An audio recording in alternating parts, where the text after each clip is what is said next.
If you will call roll, please. Mrs. Briggs? Here. Mr. Cathell? Mrs. Klein? Here. Mr. Neal? Here. Mr. Peden? Here. Mrs. Pryor? Here. Mr. Steele? Here. Mrs. Taylor? Here. Mrs. Warner? Mrs. Wright? Here. So we have 8 present, 2 absent. That does constitute a quorum. I would entertain a motion at this time for 103, the approval of the agenda for today. So moved.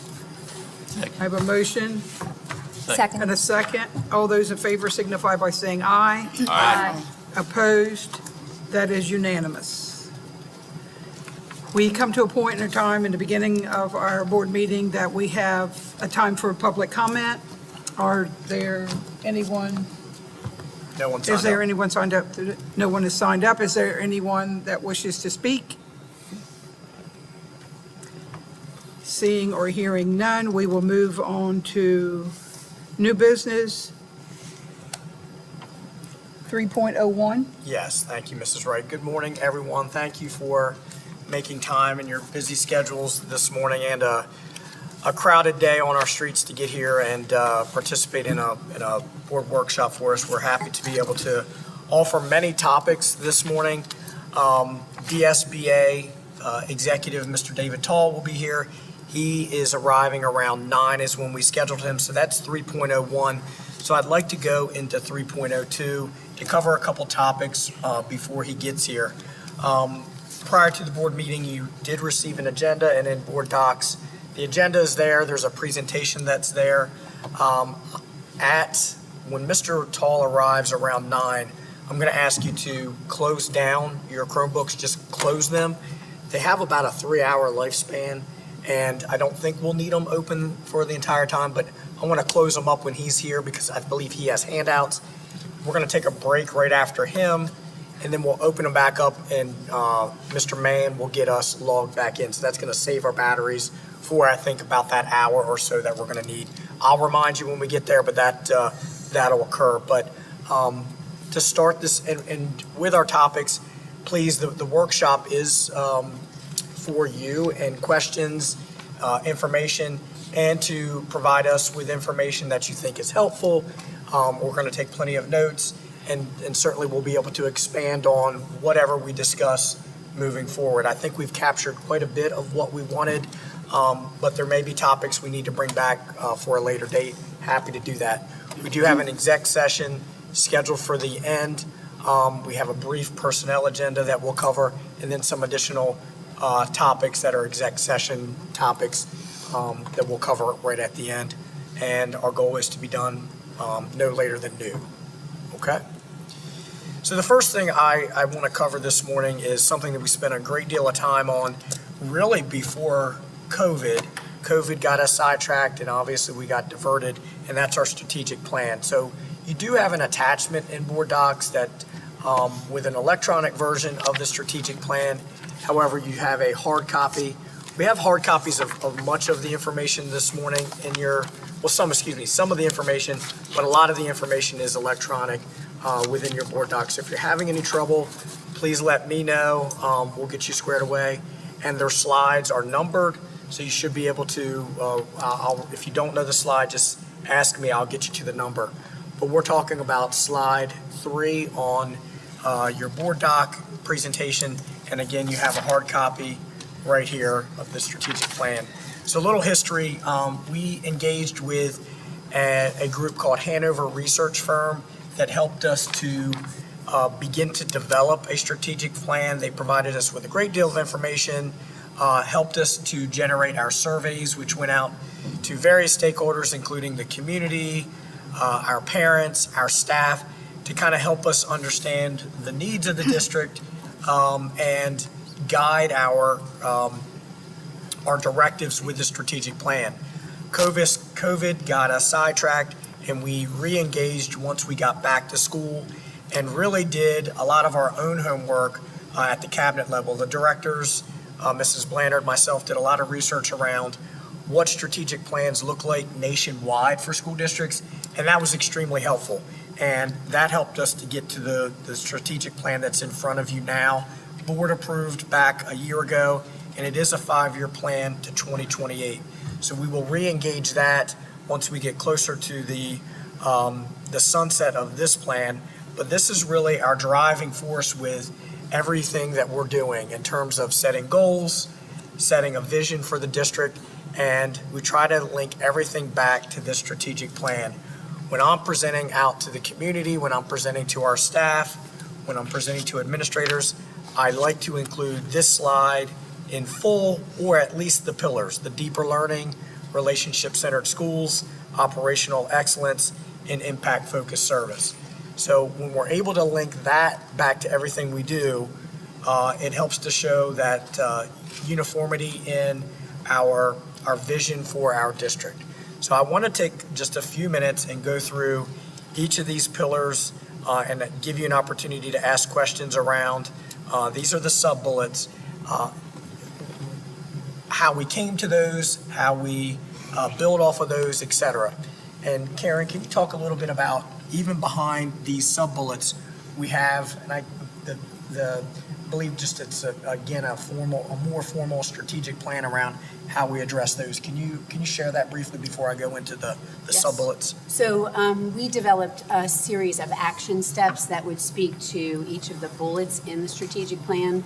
So this one pager was designed as a public-facing document, but then behind the scenes, our team worked together with our school leaders to map out specific action steps around each of the bullets and what that would look like in the school setting. And in addition to that, as schools are planning their professional development, principals are planning their leadership goals, it all centers around the 4 pillars in the plan. So I'm going to keep us moving along this morning, so I'm not going to read each of these bullets to you. You have it there in front of you. But deeper learning really focuses on our instructional elements, our curriculum, academics in total, and our commitment to meeting the needs of our students academically. Are there any questions related to those bullets, how we came to those, or any specifics around how we address any of those?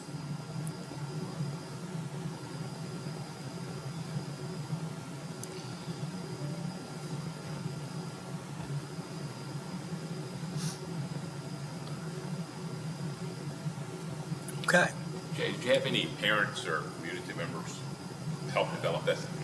You wanna- Yes, so after we did the surveys that summer, we conducted in-person convenings. So we brought parents out to different geographic locations in the district, shared the overarching themes of the strategic plan, and asked for additional input. So we did not have a fabulous turnout, but we did go to different schools within different geographic areas to try to create that opportunity for parent voice.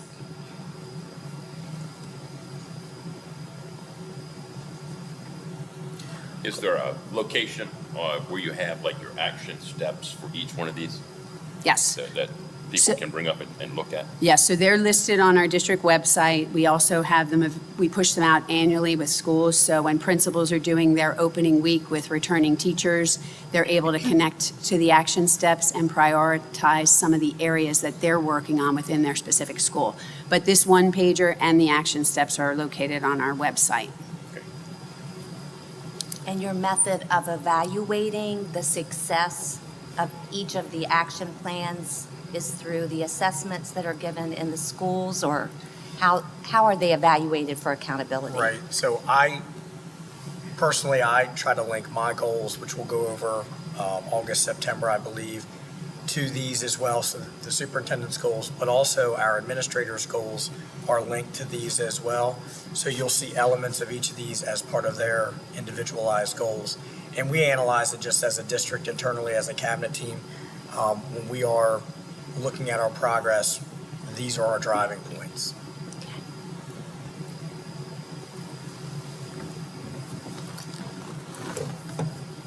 Okay, relationship-centered schools. We feel like this pillar is really at the heart of all that we do. We pride ourselves on being a service model, and you'll see that throughout impact-focused service there, the final pillar, but really developing strong relationships with our students, our staff, our families, to ensure we're providing the strongest educational environment we can. I'll give you a minute to take a look at those bullet points. And again, these also have the action steps behind the scenes that help to speak to how we accomplish each of those bullets.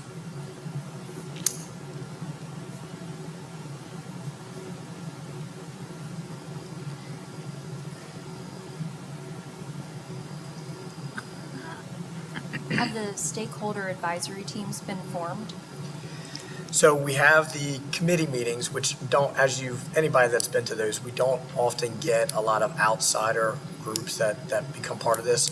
We have the Community Advisory Board, which was formed from the Carver Consent Order.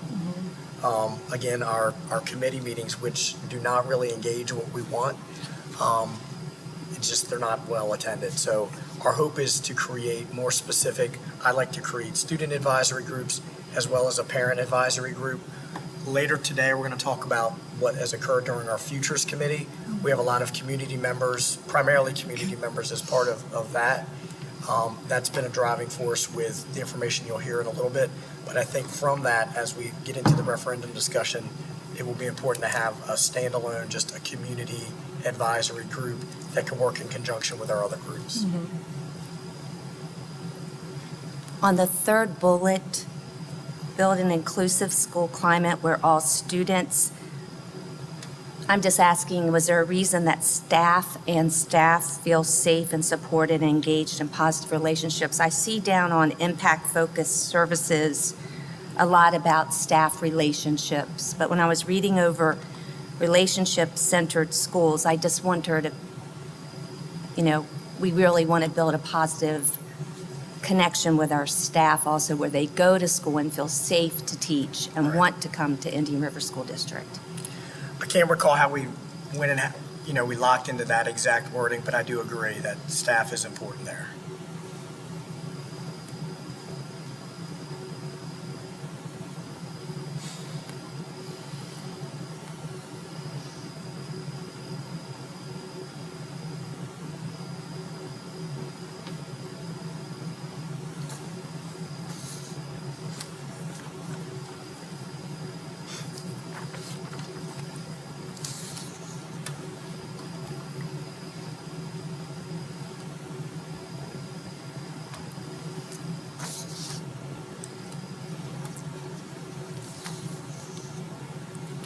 Any additional questions or comments? And thank you, I've noted that. Thank you.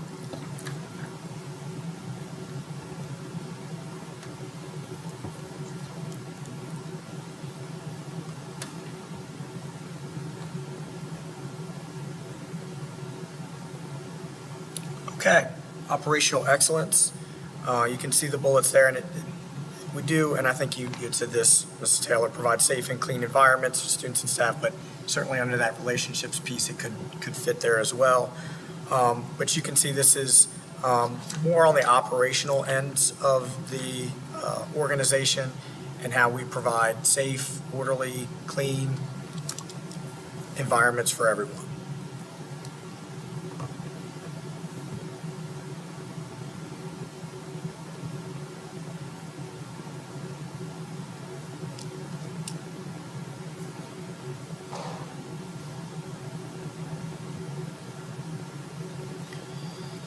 So this time of year, you see bullet 3 there, we are finalizing our emergency preparedness plans in conjunction with our school safety teams. Those are being finalized now, will be reviewed at the beginning of the school year, and we'll have tabletops with each of our schools. The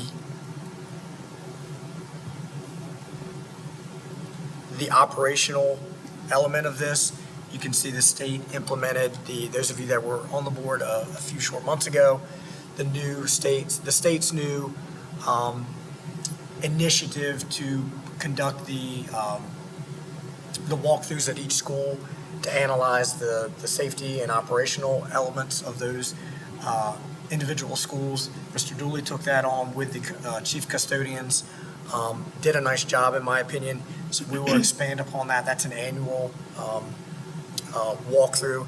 That speaks a lot to this, as well as our constable efforts, our SRO efforts, and our nursing efforts are all woven into this pillar as well. And if I could just add too, for operational excellence, this really involves the team behind the scenes at district office. So how do our supervisors on the operational side of the house support our schools? So what we've really pushed is a service model, knowing that the work is happening in our schools, so we need to make sure that our facilities are up to par. We need to make sure safety protocols are in place. We need to make sure that the team working behind the scenes is out there, visible, and supporting schools. So that's something we've been really proud of regarding this service model to our schools, putting students and families at the center. So the custodians are key, in keeping our schools clean and safe for the children that come every day. Do we have anything in place that, is a method of communication with the custodians? Is Mr. Dooley, is he the person that is in direct contact with the custodians? And then how do we support them in, Yes. our expectations and also in thanking them for all they do? Yes, great question. He works very closely with our chief custodians. He conducts monthly meetings with them where they come together at a school site. They talk about protocols that really will affect their teams. He does leadership work with the chief custodians to make sure that they're leading their teams appropriately.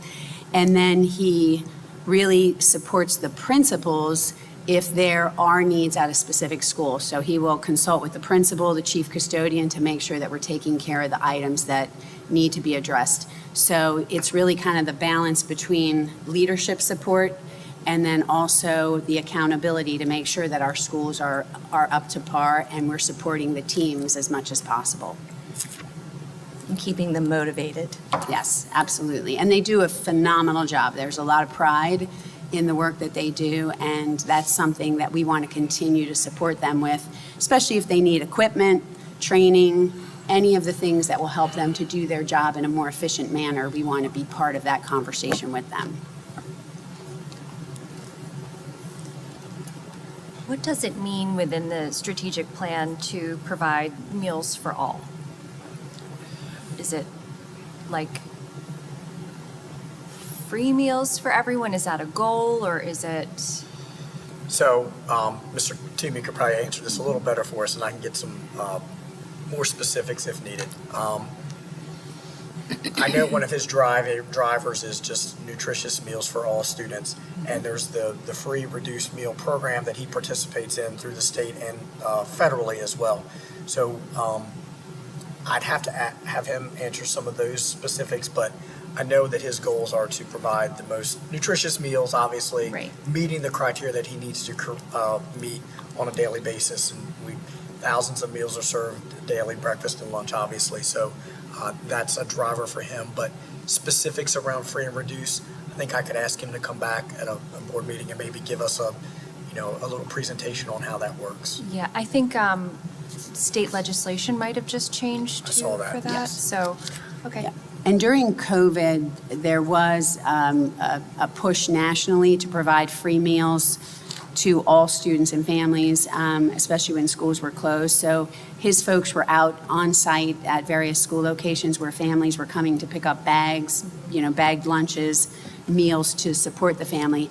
Post-COVID, the legislation did change, but those tiered prices are in effect. And then he does have support from the community in raising money to offset some of those costs. So for a family that maybe has some challenges, we're able to bring in some community resources. I know we have a program with Giant Food where we have funding through grocery shopping that comes into the district to support that cause. So it's been really beneficial for our families. And I will say, Mr. Toomey, when we first hit COVID and we had to put plans together rapidly, he worked so close with his staff managers and the custodial staff, and very quickly organized, handing meals out in community locations, specifically going out trying to find the best locations. So, I have no doubt that whatever benefit we could get in food services and our kids and our families could benefit, I would say Mr. Toomey is probably going to be the man that knows exactly what's going to be best for us. So what is the new legislation? Do we know?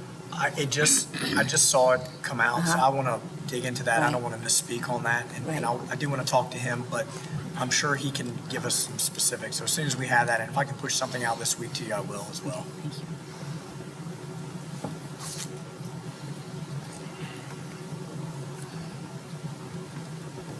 Okay, any other operational excellence questions?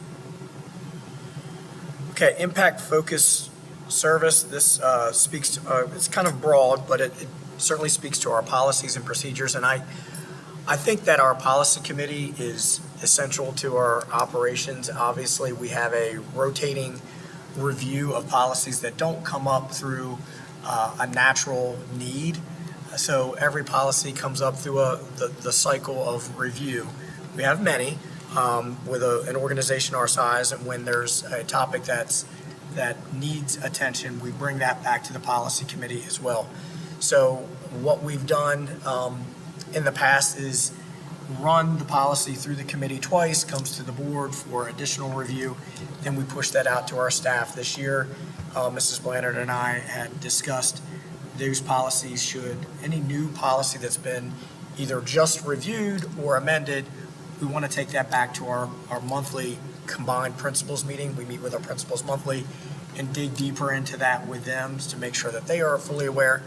We push it out via information, but I think it provides us a nice opportunity to have a workshop with our principals to analyze the policy and get some additional feedback. So that's something we're going to do this school year in addition to our regular procedures through policy and procedures. Also in Impact Focus is our HR element and continually striving to provide a workforce that is certainly qualified, equitable for our students, and best meets the needs of our schools. And finally, one of the last bullets there is providing professional development. So once we bring staff on board, not only providing professional development around our instruction and our academics and our curriculums, but also professional development just for their overall growth. So at the beginning of the year, we spent a lot of time through trainings to assist with our staff to provide best practices across the board. And then throughout the year, through our built-in professional development days, we try to provide a menu of services to our staff. We know we've got custodial staff, we've got nutrition staff, we've got teachers, we have paraprofessionals. So we try to provide training and specialists. We try to provide training that meets their specific needs, and we know it's not a one-size-fits-all. So we try to do a nice job with providing a workshop atmosphere that's going to meet the best needs of our staff during those days. Questions with Impact Focus Service? Does the district ever provide scholarship opportunities for staff members who might be seeking additional certification in something, or? Mrs. Bunting is here, so she's, Can speak to that. Yeah, we There's- provide there's- quite a few. yeah. Okay. Do you want?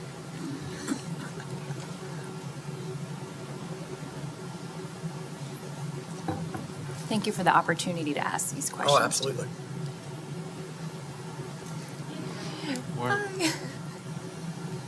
We have money set aside for each group to do additional credits or professional development in some cases. If it's additional credits for graduate credit for teachers, or undergraduate or graduate credit for paras, secretaries, and custodians, they pay for the course first, and then if they pass, they have to get a B or better, not just pass, but earn a grade that's worthy, then we will reimburse them. And we've had that in place for quite a while. Some of our groups will get 100% reimbursement. It depends on the number who go when we have a pod each semester. And then some groups get lower, just depending on the number. But we do set that aside every year. Okay. Is that pile of money also coming from the Department of Education, like specifically earmarked? Or? It is not, actually, and it's negotiated with each group. Years ago, DOE gave us a pot of money as well. And in 2008, when the economy tanked, that all went away, and that has never come back from DOE. Okay. So, Ms. Bunting? Yes. Go ahead. was going to ask, can you give us a quick update on recruiting?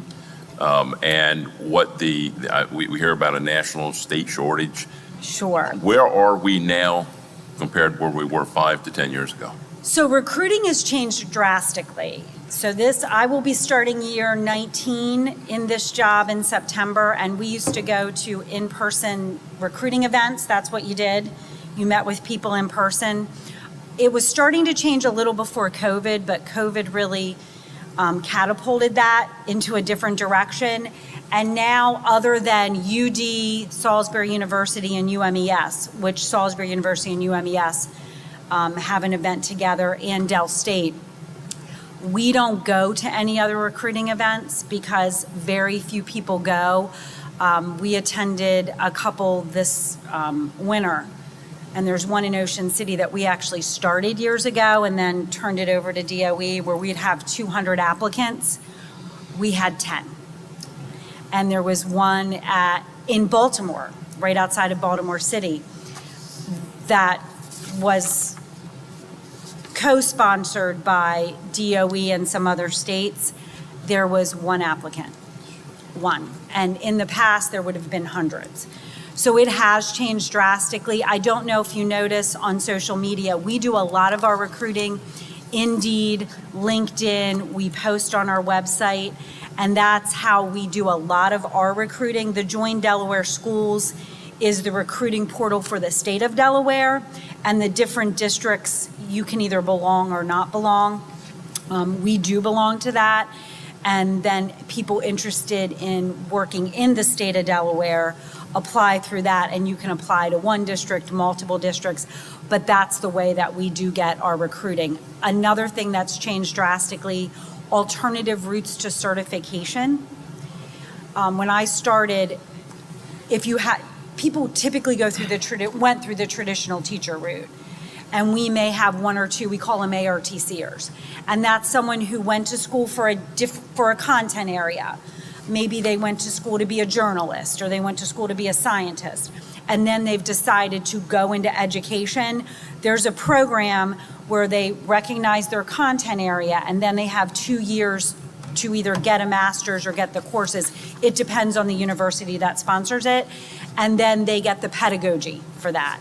And I would say we are close to 50-50 now on ARTC and traditional pathways, which is significantly different. And I think I've talked about it before, the teacher residents, growing our own, working with our current paras, helping them go through the process, and student teaching. And we used to have people take a leave of absence to student teach. And we quickly found that people with families can't afford to do that because they carry the benefits. They need to put food on the table. So one of the things we did as a district several years ago, we let them stay a para because it's a short-term cost to the district, but a long-term, payback. And we've had many people go through, and also the grants that we write for the residencies, that's helped as well. Celeste, can you talk a little bit about, we've done a lot of work around a grow your own process. And I think that's important to this conversation with our administrators, our paras.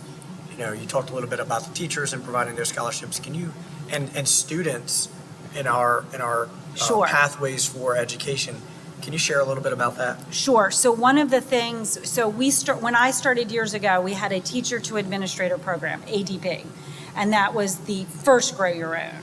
And now we have a para to teacher program.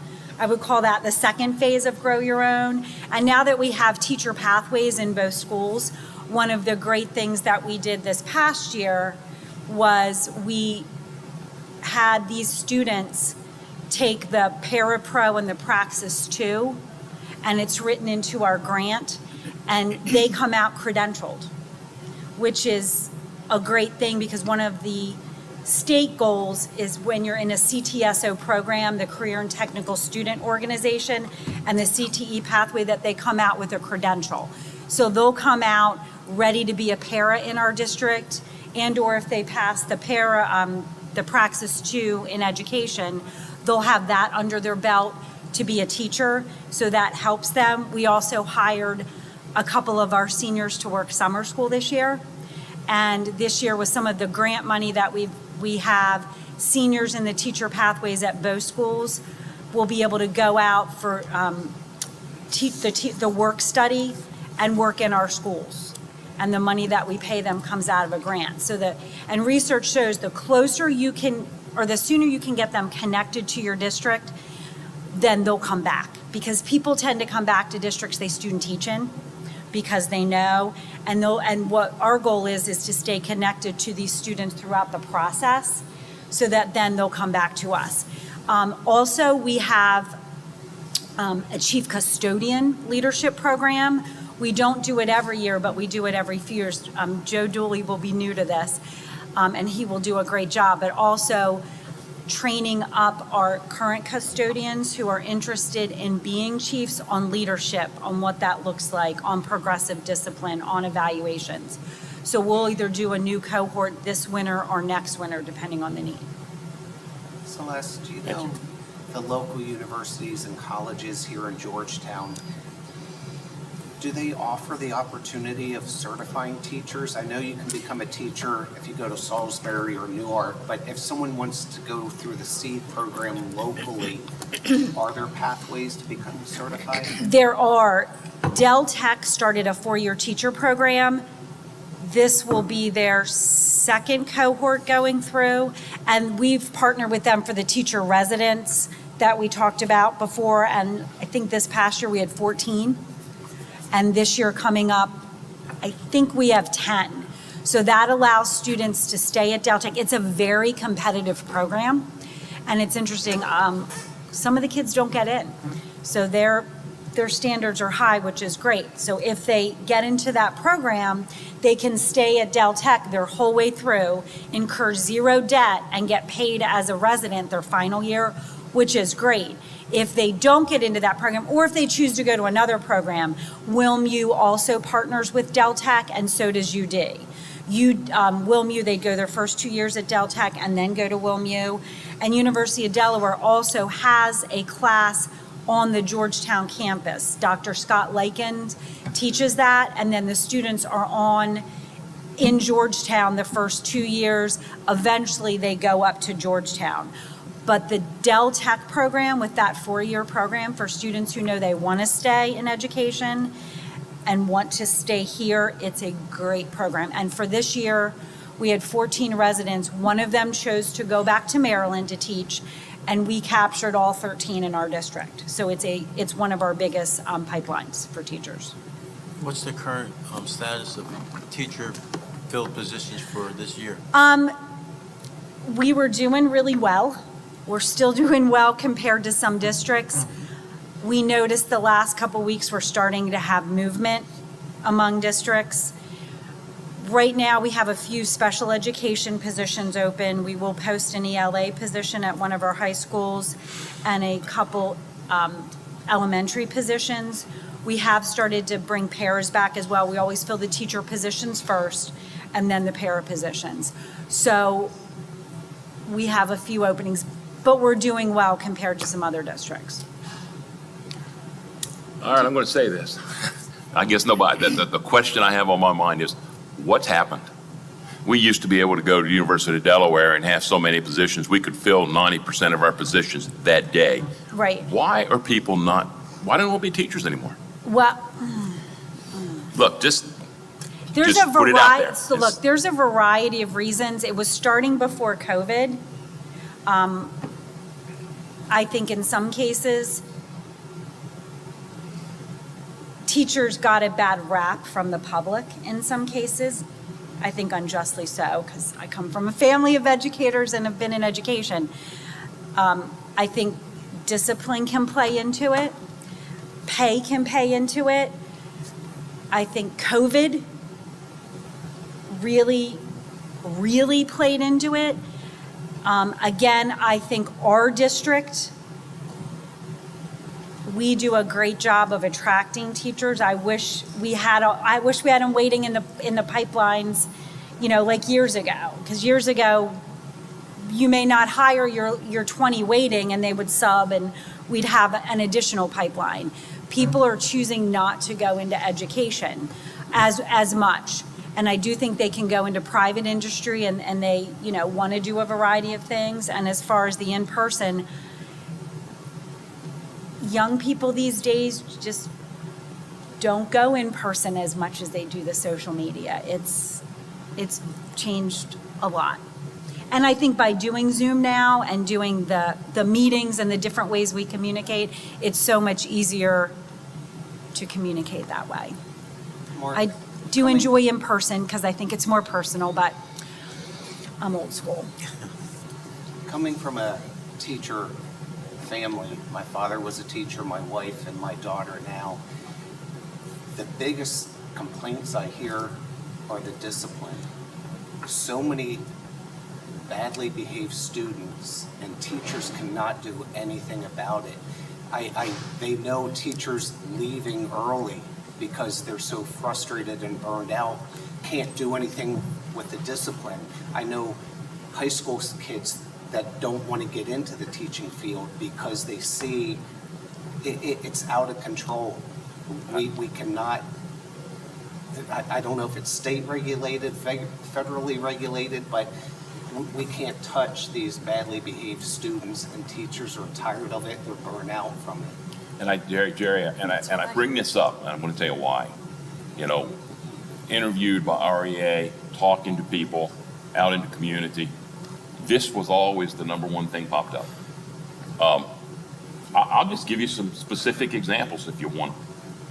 Second grader, every day for about 6 months. Classroom had to be emptied because the kid would get mad and throw a desk and then have to empty the classroom. That's not good for learning. That's not good for a teacher to have to do that. And I've seen the strategic plan. I understand the relationship-centered schools. I understand that. But you know what? Somewhere there have to be lines drawn, and if that line's crossed, we hold somebody accountable for what they did. Now, you have state regs, you have federal regs, and you have to follow them. However, sometimes I think we have some schools turning blind eye to some of the behaviors that they should be trying to fix. And I could sit here until now to noon to give you examples. I'm not going to do that. I'm more interested in, okay, listen, we've got a system. We can fix this system. But we need to stop taking kids who are bad in classrooms, sent to the office, and come back with a toy. When your grandson says, Papa, something's not right. I go to school every day. I do everything I'm supposed to do. I don't get anything. These kids do this. And I'm not talking about special needs kids. I'm talking about regular ed kids. Come back with a toy. And it's talk to the teachers. 6, 8 times they have to misbehave before you call and get a ask to do a referral. That needs to stop. And if we're going to make our schools safer for teachers and for kids that want to be there to learn, and we want to increase test scores, we need to have some type of strategic discipline plan that 15 schools are going to follow. And if the administrators, I'm going to say this, if the administrators are not going to monitor and they're going to try to hide the number of referrals, then we need new administrators. But we're not going to clean this up and make this a better place until we do that. I can tell you, if you look back at the history of the district, you'll always see when we had strong discipline, we had strong scores, test scores, we had staff who was not willing to leave. They told me at the REA meeting that I went to, it's not about the money. It's more now about working conditions. And they've gotten to a point where we need to look at what's going on. That's why one of the reasons I think we need to survey our staff and get specifics for us to be able to look at and then make decisions on what to do. But I think we've given, even in terms of the relationship center, I think even in the special education department, I think we have greatly overstepped what we give people. When I have the people at REA telling me who are special needs teachers, when are we going to quit giving? Instead of saying, we're not going to do that. This is what we're required by law. We need to do this. But I think we've got ourselves right now in a quagmire. We've got discipline, which is not good in all 15 schools. We've got our special ed department, which really, you know, we've always had a strong special ed in this district. We've always been strong. We've always had great counselors and support systems. But somewhere along the line, we start give and give and give, even to things that shouldn't be, but we give anyway. And I think if you had that centered relationship with schools, sometimes you give too much, you get that sense of entitlement. Hey, they got it, I want it. And then it just spreads like wildfire.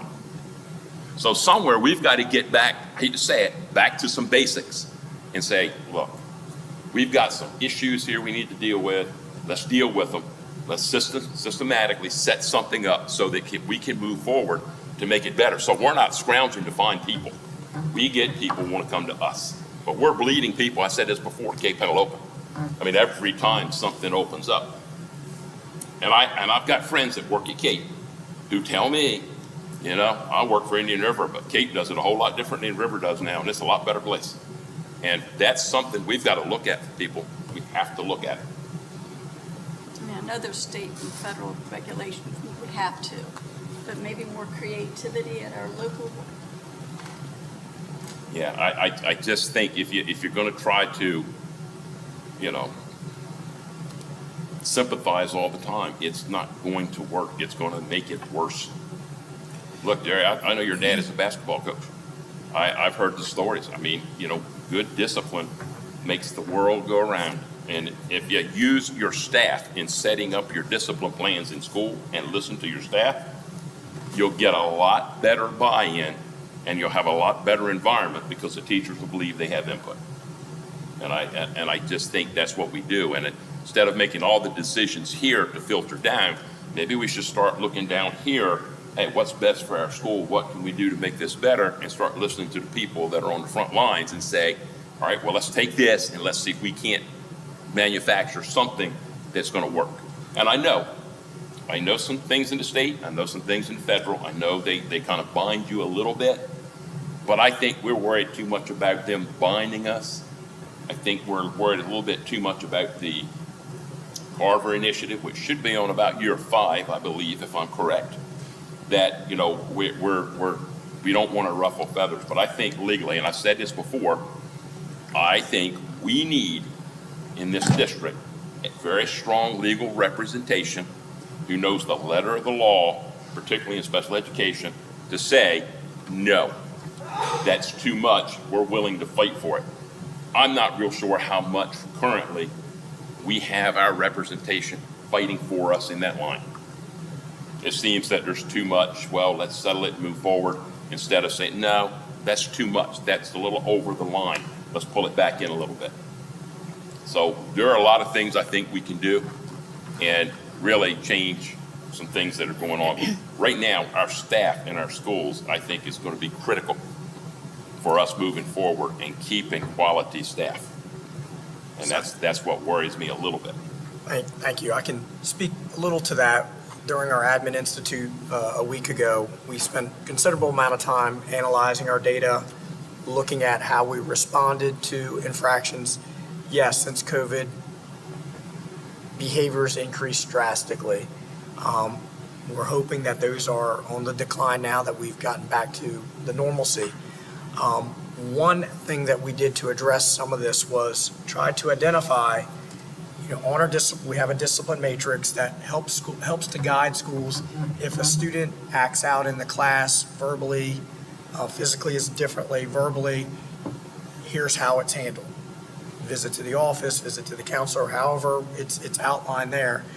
But we wanted to make sure that our schools, through our discussions, have the ability to look at what would be considered potentially minor infractions, and they're dealt with a certain way, to major infractions that need to be handled in a more drastic manner, just to make sure we're addressing that behavior. So we outlined what we felt those were. Schools were going to take those back, review with their leadership teams.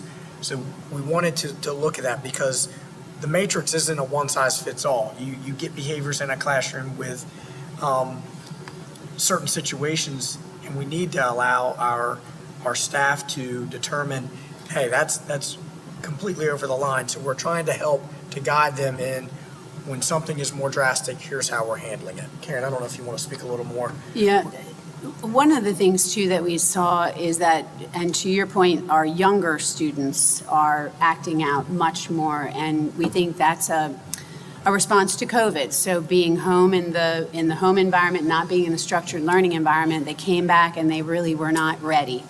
And so what we've really pushed hard is teaching those replacement behaviors. So when you throw the temper tantrum, when you're angry, when you're frustrated, what are some of those things some of those tools we can give you to try to turn that behavior around? It doesn't mean that we don't hold you accountable with a consequence, but we have to teach them some of those behaviors because they are not coming with them at a young age. And then the other thing that we did with our matrix was the elementary level was more of a teaching model with consequences, but really trying to support students with the mental health challenges. Middle school, harsher consequences, high school even harsher, knowing that developmentally students grow and develop, and we've got to, just like we teach them instruction, we've got to teach them appropriate behavior and what respect looks like in the classroom. So we're working on that, but not in the absence of consequences. That's where the matrix comes in play, so that when there's an infraction, there is progressive discipline that's applied. And if there, and when we met with our principals at Leadership Institute, we talked about how important it is to review this matrix with your teachers during opening week and to make sure that everybody's on the same page so that we have a consistent process between schools and across schools to make sure that we're responding appropriately and there's not one building where students are getting away with things without consequences versus another building. And then the other thing that we really tightened up was our bus matrix, knowing that we had a lot of issues with behavior on school buses, very unsafe for other children on the bus. So we took a really firm approach. We communicated with parents regarding the matrix. We let them know the expectations, and we've stood firmly by that. So making sure that our bus drivers are supported when they're issuing a referral for behavior that may be unsafe or disruptive on the school bus. So to your point, we know it's a challenge, and so we're working on both angles. So how do we build those relationships with students and teach them appropriate behaviors, work with the families to make sure that they understand the expectations of the school, but then apply consequences to make sure that we are holding children accountable. I have no doubt, Karen, that you guys weren't looking at the data. And I'm guessing you bring that data up and look at it, correct? Absolutely. My problem is, what I'm being told is data is not being entered. So you might see Mark Steele's only had 3 referrals this year. But when you talk to the teachers, oh my God, I've sent him to the office 6, 7, 8 times. And I know at the elementary level, Mr. Lewis, is Mr. Lewis here? Yes. He's Mr. Lewis, can I see you for a second at the podium? And Mark, I can also back you up. The teachers are told and scolded not to send teacher or kids to the office because now it's a referral and it gets sent to the central office. Dr. Owens, I'm sure you do a great job of looking at the data, but teachers are being told, don't send kids here because central office will find out about it. So teachers are feeling pressure. I don't want to say bullied, but they're told and informed and scolded not to send kids to the office because they don't want central office to find out all this data. Mr. Lewis, have you had any complaints at all with, particularly elementary, of not having things entered into the computer? The one thing that I have heard from the elementary administration over the years, and I didn't realize this had occurred, they have to use a pre-referral process on minor incidents that occur within the classroom or in the building. So they start at that level on minor offenses before they actually write a student up on a discipline referral. And that's one thing I have heard over the years, probably 3 years or so, on this pre-referral process. And I'm not sure how that is captured, if they keep it in-house. Mrs. Blanner, Dr. Owens, maybe you can speak to that because I'm not familiar how that information is captured for that particular student. Say, student A has several pre-referral incidents. I'm not sure where that data is kept. Yeah, so they do have the pre-referral for minor infractions, and that's one of the things we wanted to make sure we covered in an admin institute. If it's egregious, it should not be a pre-referral. It should be a referral to the office that's captured and appropriate discipline is enacted. So my hope is that last 2 weeks ago, we're able to cover that and make sure, because, and we infuse that into the conversation as well. We want our staff to feel safe. We want them to go to school and be able to teach. That's what they're hired to do. And we want, as administrators, the principals, assistant principals, to address the concern when it comes to their office in an appropriate manner. And also, we address the communication. We heard in the field that there's a breakdown sometimes with communication. The kids go to the office, and then they're back. Mark, they may have a toy or something like that, and the communication isn't where it could be for that staff member to understand there was a call home, there was a timeout, there was an in-school suspension, there's an out-of-school suspension, what that was. So we reviewed that as well, and hopefully we have cleaned a lot of that up where our staff feels comfortable with understanding the process, what should be a pre-referral where it's a discussion with an admin versus this needs to be a write-up, that's egregious. And that was what we hopefully clearly articulated. I'd just like to address a couple things I'm listening to because I've been on both sides of this topic. I've been a teacher and I've been a school counselor. So I've been on the preventative side and being a counselor. And then with SOS, the whole reason SOS was created was to bring in support systems to the students that were having difficulties with behaviors. I'd just like to state, number one, that I am all about students having to have consequences for their behavior. Unfortunately, I think hands are tied quite often, as we're talking about, due to due process and manifestation hearings that quite often state that the behavior is a manifestation of the disability. When that occurs, the administration is kind of tied on what they can do, and then perhaps the student goes back and the behavior continues. The one thing that I see the district doing this year, which I'm excited about, is a social emotional learning comprehensive district-wide program, Rethink Ed, that is in place. And research does show that if children are in programs consistently from K through 12, that you will see children that learn social skills, that learn emotional regulation skills that they need to be successful in the classroom. Behind every child, there's a story. And those stories are very, very severe quite often. Children are going through challenging times. Parents are going through challenging times. All of that has to be taken into effect here. But life does not give children, as they go out into the world, extra chances. There's laws they have to follow. We have to prepare children to understand that there are consequences. Those are life skills that they need to learn in school for their behavior. So I think what we're talking about here is a balance. We have to get to the bottom of why the behavior is occurring and treat that with the resources that we have in place in our schools. But we also have to hold the children accountable. Finding that happy balance is a tough thing because of legal ramifications, lawsuits, and things that are occurring. You can't even look at a child or say certain words without, reports going home and then possible lawsuits today. So there's a lot of factors going on here, I think, as the pendulum has swung from the beginning of my career to now and where we're at.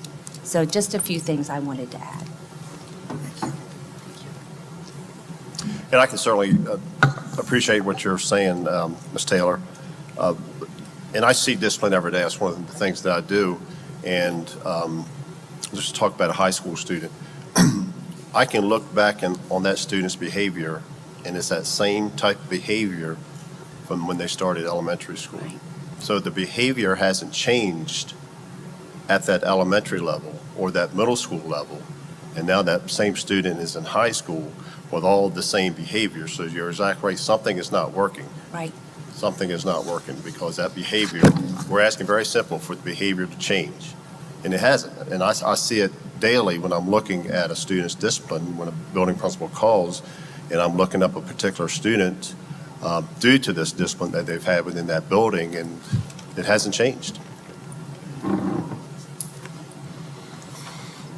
Thank you, Mr. Lewis. We'll continue our discussions after our, excuse me. But right now, we have Mr. Toll, who is here with us from the SBA, and we'd like to welcome him, and we look forward to your presentation. Mr. Tall, I believe you gave some slides to Mr. Mann. Mr. Mann, do we need to come down to be able to view from out there? I printed everything off. Okay, thank you. Here's my comment. This one right here. Yeah, I got you. Okay.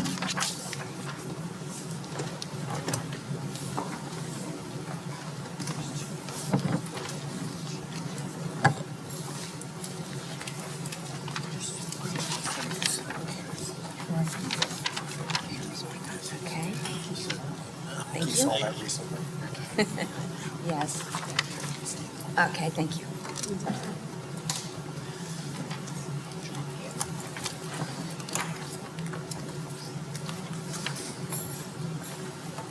Good morning. Good morning. Good morning. My name is David Tall. I'm the Executive Director for the SBA. Is it okay if I approach and hand out some information? Sure, I we have- can do it for you if I it's have easier. new notebooks for 3 of the board members that did not make it to the boot camp, and the textbooks that we handed out as complimentary.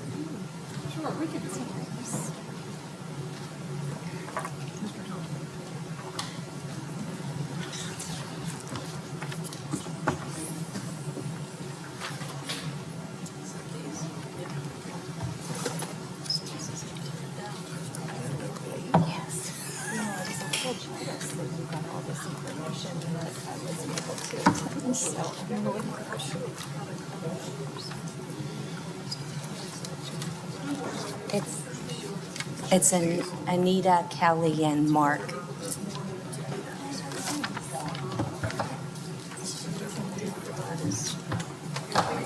Yeah, Anita's, I'll keep everything here, and then at the end, we'll take care of it too. Oh, okay.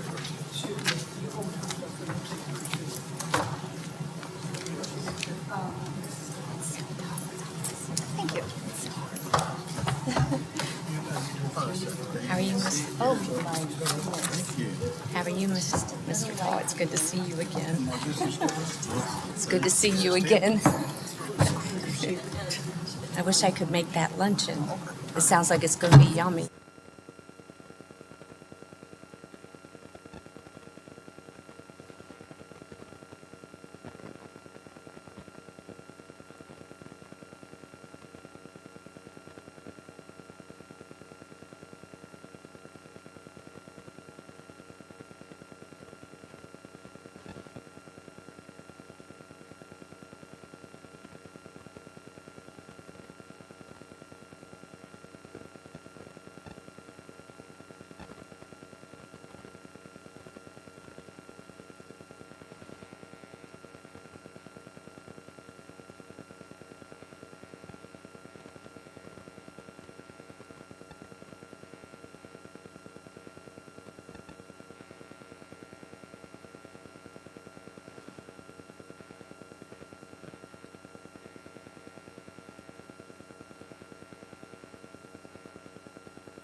discuss, if you could close your Chromebooks, we'll save that battery. We do have the hard copies. And Mr. Tall, I believe, Do you want us to logate, or do you want? no, to- just close it. Okay. Yeah. I believe all of our board members have been through the boot camp at this point, even our newest board members. So they do have a general understanding of the information. But we were just hoping to get an overview from you this morning and then allow for some question and answer if that's okay. That's fine. I didn't know exactly what you wanted me to do. I mean, the newest board members that were just elected, of course, there's 3 that didn't attend the boot camp to get the information presented to them that's in that notebook. And of course, the textbooks are for you to read and gather other information from also. Those are just compliments of DSBA. And but everybody else has been through when they were elected, because according to Delaware Code, you have to take 2 trainings within your first year of being elected to the school board. And one is financial training that has been online for years that you can get and take, or it can be offered at other places throughout time also. I mean, I took it at several times at another district location where they were offering it. And then the other one is the due process training that has, by code, you have to take for special education. And that had been that you had to be in person to take it. But this past December, I talked the Department of Ed to offer that online. And we had 55 participants that brought up everybody throughout the state. I think at that particular time in December, when we were finished, we only had 3 board members throughout the state that didn't have the appropriate training according to the Delaware Code. And of course, now since we've had another election, there's several that haven't had that training. But I worked on a bill with Representative Williams this past year in the legislative session, House Bill 312, I think it is. It's passed both chambers. We're just waiting for the governor to sign it. But the other day, one day last week, the director of special ed sent out a notice, and I think, Dr. Owens, you probably got that notice because it was sent to all superintendents, that there's going to be an online way that you can take that course now.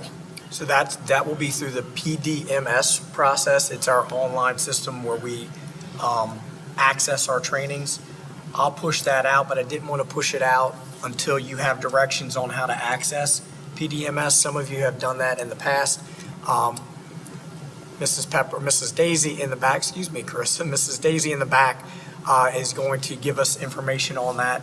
I'll push that out to you this week so you have access to your PDMS platform and directions, and it still can be confusing. So if you get lost in that process, we're available to help.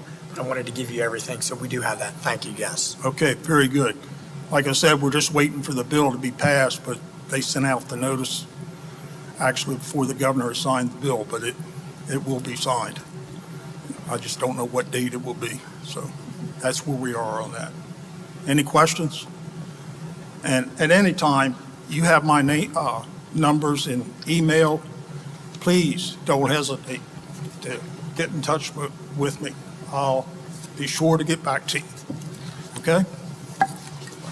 All right, so you all have hard copies, or you guys, Mr. Steele and Mrs. Klein, and who's the other She one? isn't here. Mrs. Warner is not here. Okay. Mrs., And have that in your notebook. It's under, the first one will be under tab 4, and the second one will be under tab 5. The first one is the new board orientation. Now, Dr. Owens, do you want me to go through each particular slide, or just? No, I would just hit the points where you think are most important for the board members. Okay. All right, so the first slide is just the introduction of the title. Board member roles and legal responsibilities. The second slide, school districts are governed by a board, elected or appointed. Some boards are appointed, like our vocational tech schools are all appointed. And of course, the state board is appointed. And the state board is a member of DSBA. Okay? So that's what it means by either elected or appointed. Sussex Tech, Newcastle Votech, and Polytech are all appointed board members. School districts established and enabled by state code. School districts have the authority to establish and manage policy. School districts have the authority to set and levy and collect taxes, which you all know. And school districts have the authority to establish debt and issue bonds. In short, school districts are a governmental entity. Then the next slide is about fiduciary.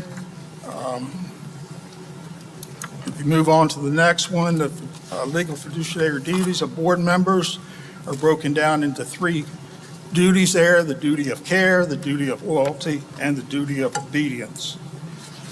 The first one there, the duty of care, describes the level of competence that is expected by a board member, and it's commonly expressed as the duty of care that an ordinarily prudent person would exercise in a like position and under similar circumstances. This means that the board member owes the duty to exercise reasonable care when he or she makes a decision as a steward of the organization. Remember, you are the leaders for everybody else that's out here. So, duty of loyalty. The duty of loyalty is a standard of faithfulness. A board member must give undivided allegiance when making decisions affecting the organization. This means that a board member can never use information obtained as a member for personal gain, but must act in the best interest of the organization. More specific information to the Delaware law will follow or is later in this presentation. Continuing with the duty of loyalty, it just tells you where you can find this in the Delaware Code 14, Chapter 10. Duty of obedience. As I said, there were 3 areas here. The duty of obedience requires board members to be faithful to the organization's mission.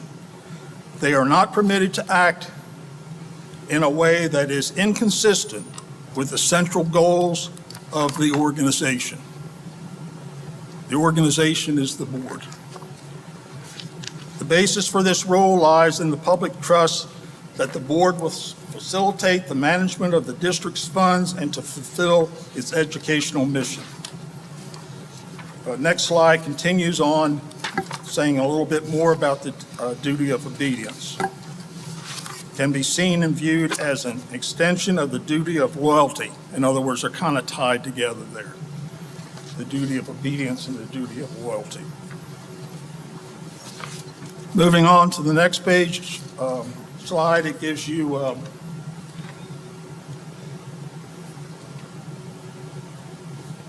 laws regulating the conduct of officers and employees, which can be found in Delaware Code 29, paragraph 5804, 12.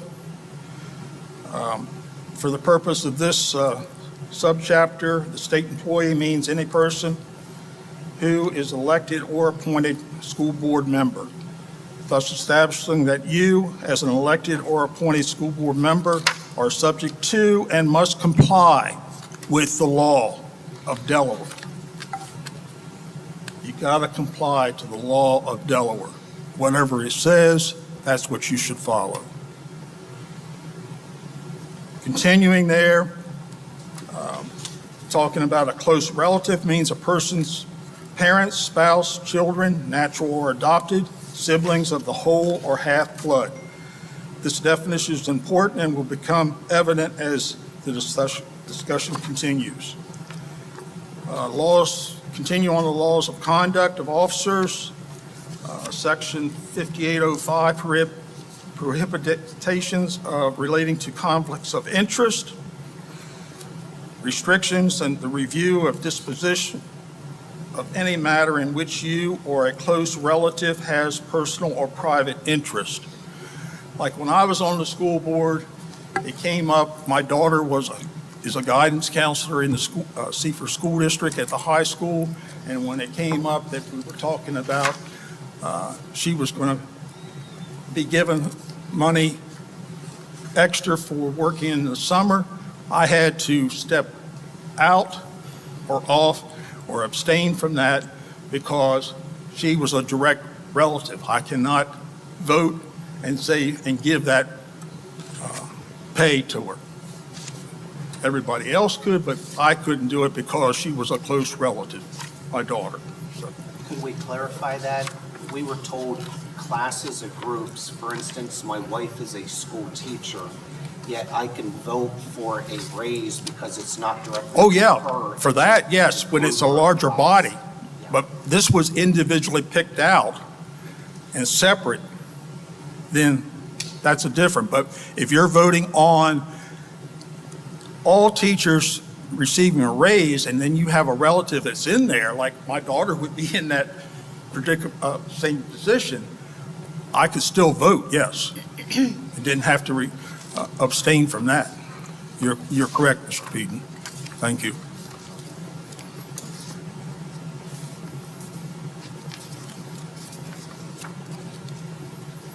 What is personal or private interest?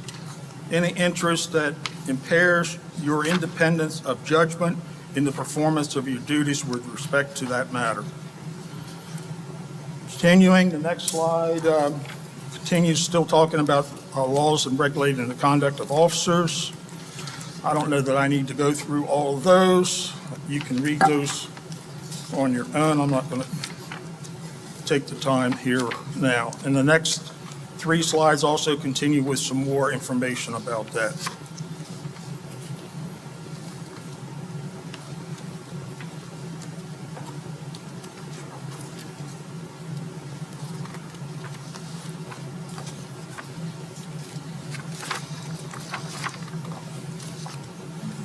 Now, the next slide where it talks about conflicts of interest and the board's action items. What's the difference between abstention and from recusing yourself from a particular abstention? Focuses on the final decision of the thing. You can abstain if you don't want to say you're in favor or against. You just abstain. Recusal is when you take and you withdraw yourself from all the proceedings of the topic because there's a conflict of interest. So you step out and don't listen to any of the discussion that's being made about that particular motion or topic. So in the next one there, it says, okay, so are you a politician or are you a volunteer?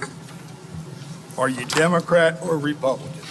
That doesn't have a hoot to all this. One of my main things when I was on the board and when I ran for the board, it doesn't matter whether I'm Democrat or Republican. I'm working for all students, all people in the district. It does not matter which one I am. I'm there for everybody. And to make sure that each student gets the proper and the best education that we can provide. But again, sorry to say, it seems that it's beginning to get more political, but I hope it doesn't get to that extent. So what's my role? Now that you've campaigned and you won an election or been appointed, what is your role and what is your responsibility? As a board member, individually or collectively, as a parent, as a taxpayer, as a member of the community? Can you change hats at various times? You need to be able to change and flip that hat. You got to cover all areas. Okay, so what is my role? As a school board member, you hold positions as an individual school board member, a member of the district governance team composed of the school board members and the superintendent. You are also a member of a committee made of others, administrators, teachers, and parents, etc. The board focuses on ends, visions, goals, policy, resources. So what, why, and how, well, and how much. So again, the superintendent, as the CEO, focuses on the means, objectives, plans, actions, and recommends. He recommends things to the board. Again, how, when, where, and by whom. In other words, the board oversees the education of students and they're responsible for the school district's operations, but does not directly run the district's day-to-day operations. That is your superintendent. That's what you elected to hire him for. You do not get involved in the daily operations. Let him take care of what he's supposed to do. 50,000-foot view, representative of the entire community, steward of the district's resources, leader of the district, negotiator of collective bargaining agreements, adjudicator of disputes, and an advocate for public education. Those are all your roles. But you still let the superintendent run the district. You do not get involved with that. The further you stay out of that, the better everything works, believe me.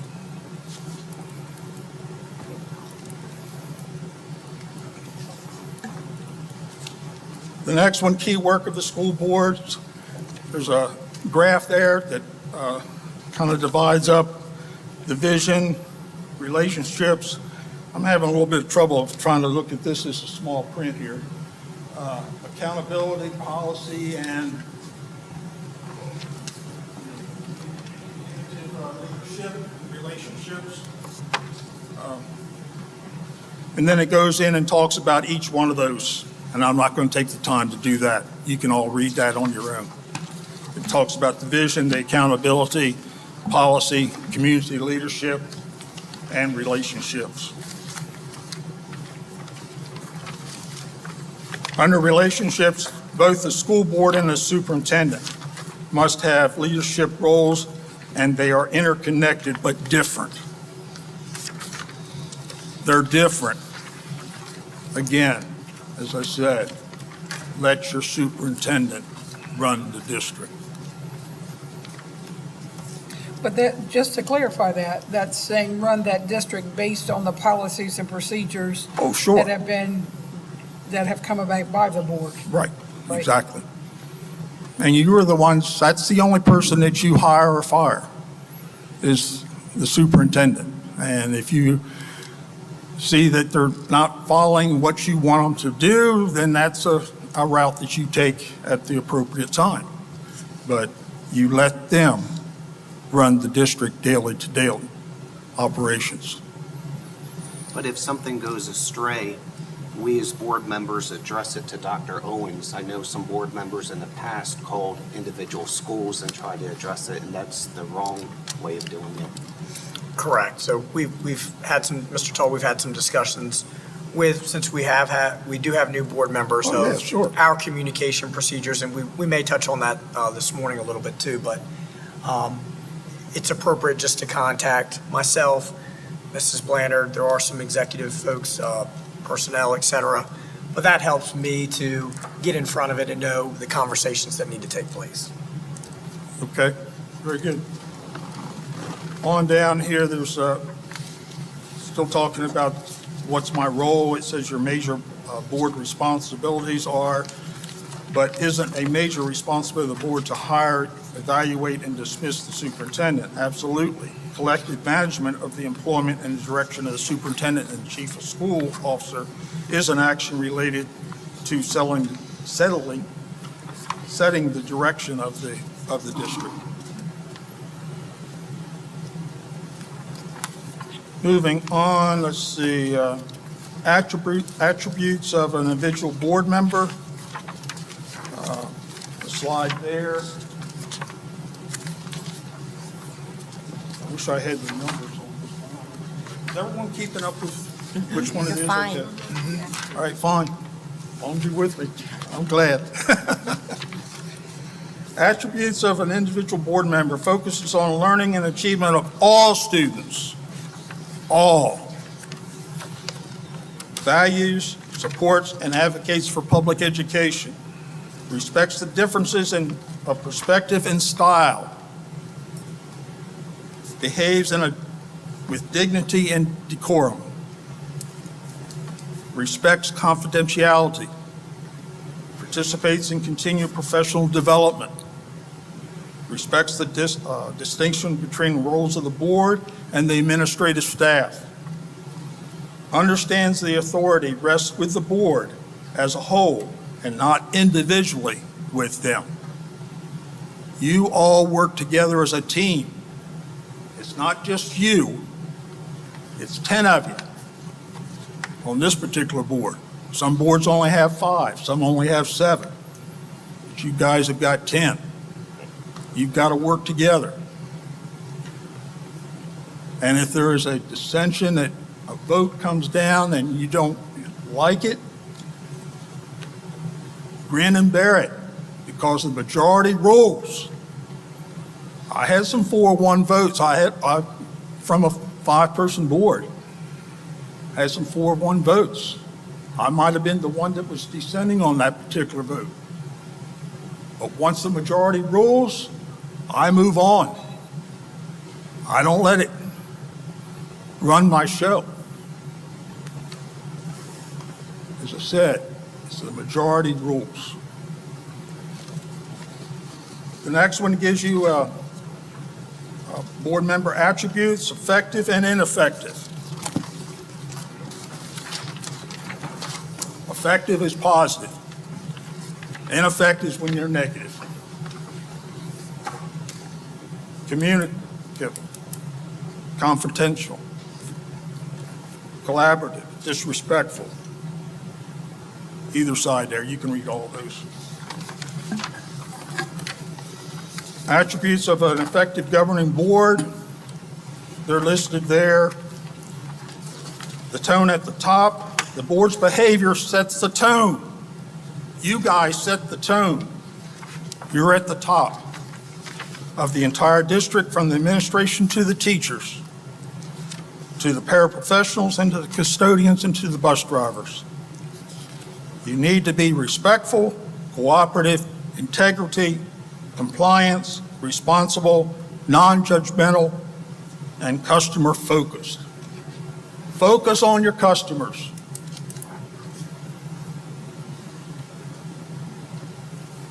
The next one down is the effective board member specific functions.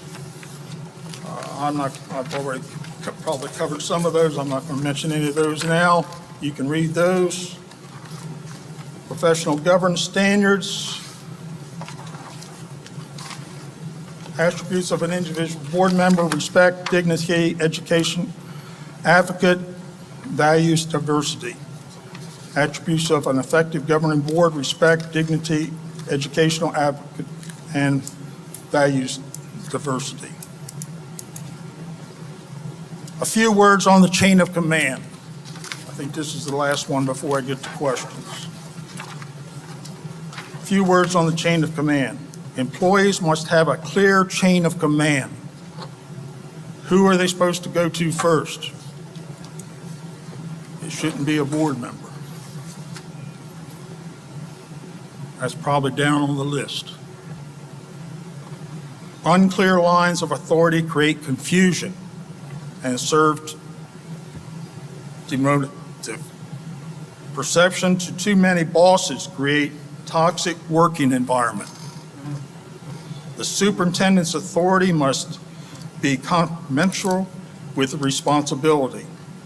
The student's authority is eroded by board members' interference, here it is again, in day-to-day operations and management. In closing, I'll open it for any other questions that you might have on this particular PowerPoint about the roles and the responsibilities of the school board. Any questions for me?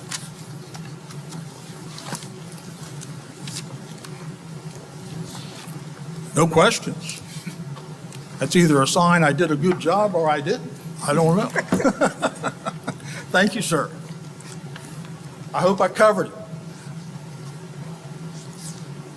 You can probably see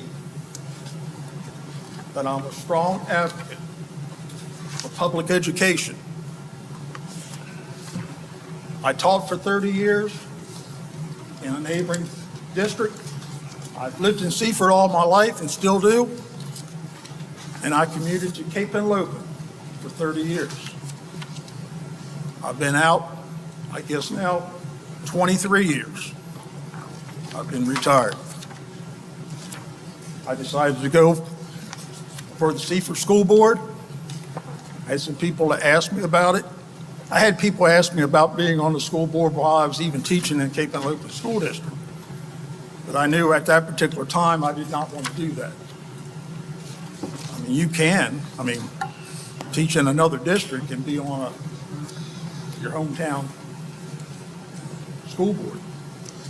I ran for 2 terms. I tried for a third. Didn't win, and I'm happy for the one that did beat me. There were 3 of us. We were all pretty well known around Seaford area, and I was okay with that. But you know, the next day, someone upstairs was looking out, because that's when I got offered the job to become and replace Dr. Marinucci. Of course, I was on that committee to hire him 7 years ago. I hated to see him leave, but they asked me, Dave, since you weren't elected back to the Seaford board, and I know you want to continue with DSBA, why don't you become our executive director? And that's what I did. I'm beginning my 2nd year as last month, July the 1st. I've completed 1 year of my tenure, and I enjoy it. There are times when you have tough decisions to make or discussions to talk about, but it's a rewarding job to me. So I thank you. I have a question before you Okay. go. Thank you for being here, Mr. Tull. You're welcome. I appreciate your coming before us. I'm just looking for a little clarification about the contracting with the state, the slide about that. I work for an employer that holds a state contract, and in my role, I'm the one that manages that contract. It's outside of education. Am I okay by what the slide says? Which slide was that? Do you remember? It's, I don't think there's any problem with that. okay. It's the one with the code, the Delaware code at the top. Oh, For a page where it went number. over all the Delaware officers and employees of the state. Page 14.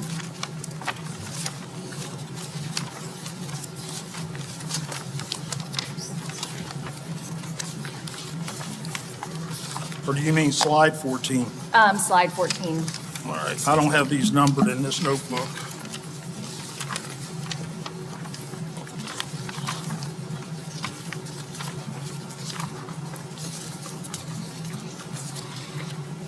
All right, 5805, prohibitions relating to conflicts of interest, Yes. restrictions on contracting with the state. Oh, think, let's see, I'm trying to think of an example. If one of your, say your father is contracted with the state of Delaware to do a particular job, he might be in some type of construction, there's no problem with that. Okay. It doesn't, unless you are part of that particular business, it might be a little bit, but other than that, I don't think so. Is that, Yes, I think just based on the text, it's a little confusing, but I mean, I work for a public library that's a nonprofit organization, but does contract with the state for I funding. don't think there's any problem. So I don't see that it's a conflict of interest, but if I just read this text, I don't think there is. okay. But we can double check more if we need to, if you think so, but I don't think there'd be anything. I don't think so, but just for clarity's sake. Okay. Thank you for your dedication to working with the library. Thanks. Anything else? I'll just put a plug in here for our board members that are present. I do sit on as a board of director on DSBA. We do have two committees with DSBA. One is the board of directors, and one is also the legislative committee. Meet 2 different times. Board of directors is the first Wednesday. Yeah, they meet 5 times during the year, Right. and the legislative committee meets 4. Right, so if anyone is interested, it's in Dover, changed after all these years from Roma Restaurant to, help me, It's, Tap right room? now, it's at the Tap House, Tap House. East Tap, 9 East Tap House. It Right, which is there by the old post used office. to be what they called Frazier's, Right, but I'm in the process of looking for another venue when it comes. so if anyone is interested, I will, you can let me know if you have any questions, you can direct them to Mr. Tall. Again, the first one, the board of directors, is 5 times a year, and then the legislative one is 4 times a year. That is correct. You guys haven't decided on, No, but that's a part of, because there is a form that I Today. sent to the superintendent secretary that needs to get back to my office with who the president and vice president and who the rep and the alt. you mean for our regular board, not the, okay. Yeah. Could you I mean, it's expand okay on it hasn't been sent in yet, but I need to have within the next several weeks Okay, so that I know who the actual representative is going to be from this Indian River School District Board for the board of directors and who the alternate might be and their information, and the same way with the legislative committee okay. and an alternate should be assigned. I mean, you've served on. I did.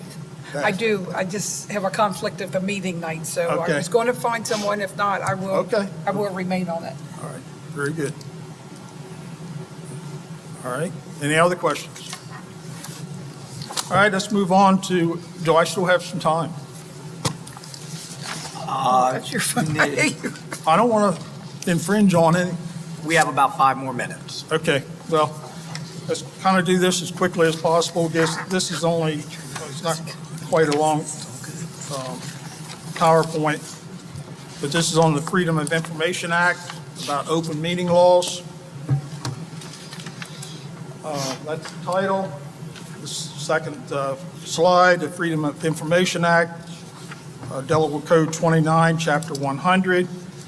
It is vital in a democratic society that public business be performed in an open and public manner so that all citizens shall have the opportunity to observe the performance of public officials and to monitor the decisions that are made by such officials in formulating and executing public policy. And further, it is vital that citizens have easy access to public records in order that the society remain free and democratic. Toward these ends, and to further the accountability of government to the citizens of this state, this chapter is adopted and shall be construed. Then it goes on with freedom of information about All school board meetings are subject to open meeting laws. Now, I can give you a comparison. Since DSBA is a private organization, we do not have to follow public meeting laws.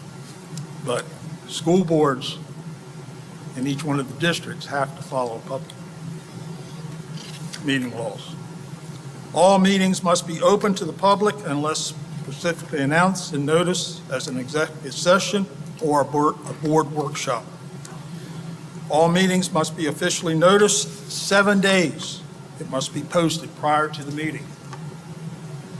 Minutes of the meeting shall be maintained and made available for public inspection. Then it goes through some things about what justifies a meeting. It gives you some scenarios here, and I'm not going to go through all of them. To give you one scenario, let's say that we're at a football game, and wait a minute.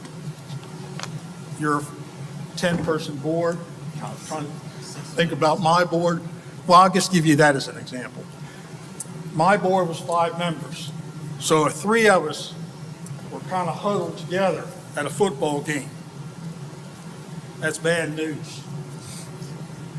The public takes the wrong impression. They think you're making decisions about the school district. That's a no-no. When I went into a play at our school, and there was 2 other board members there, I did not sit with them. I sat on the other side of the room, so there was no implication that the 3 of us were talking about things that we shouldn't. Give you another scenario.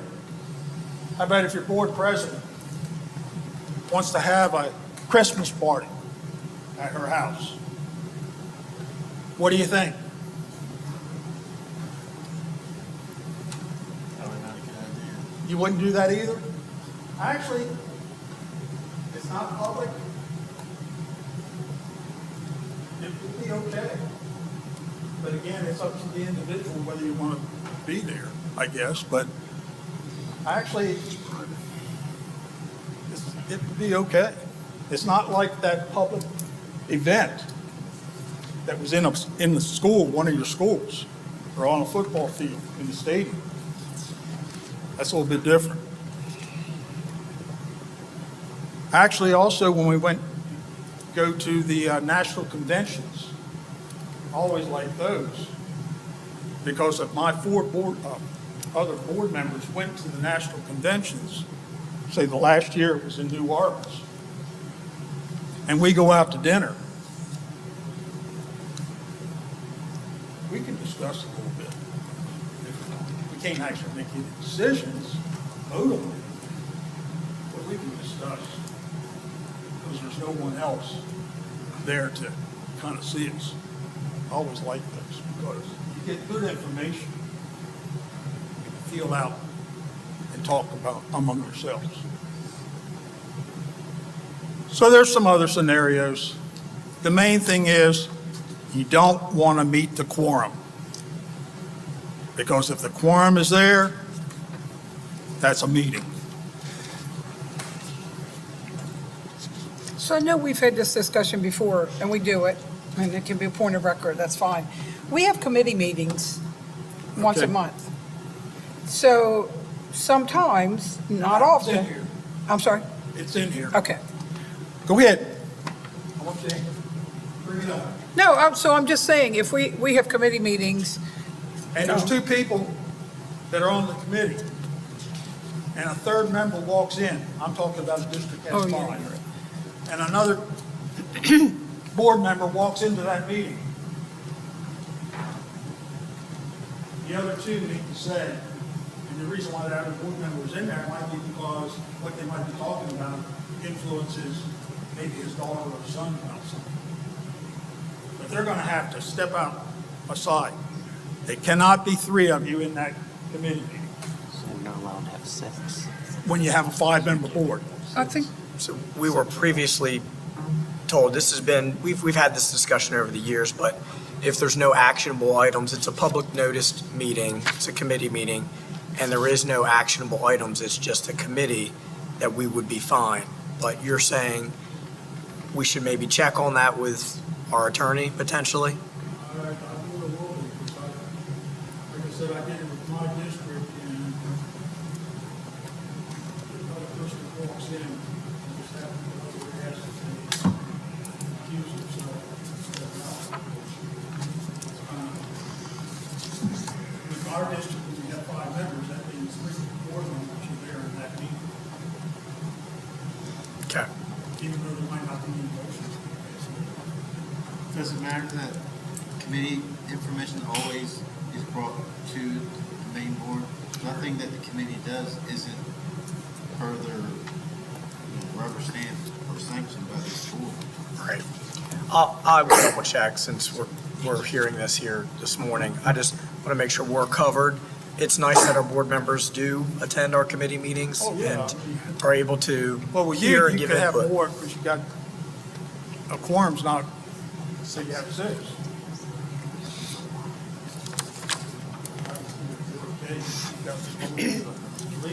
Yes. All right.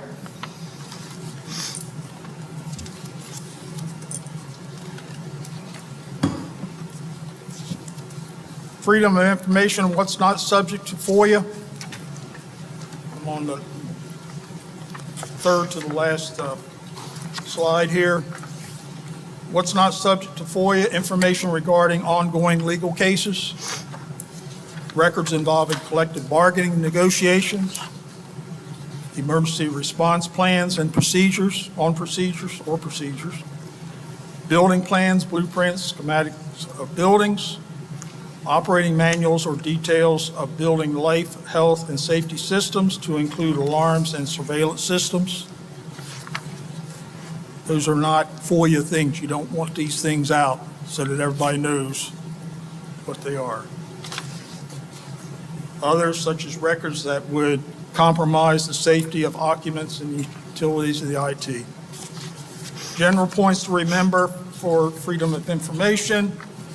You are a public figure. People need to know who you are, even if you do not know them. Guard your public discussions. Never speak off the cuff or off the record in an environment that pertains to your board service.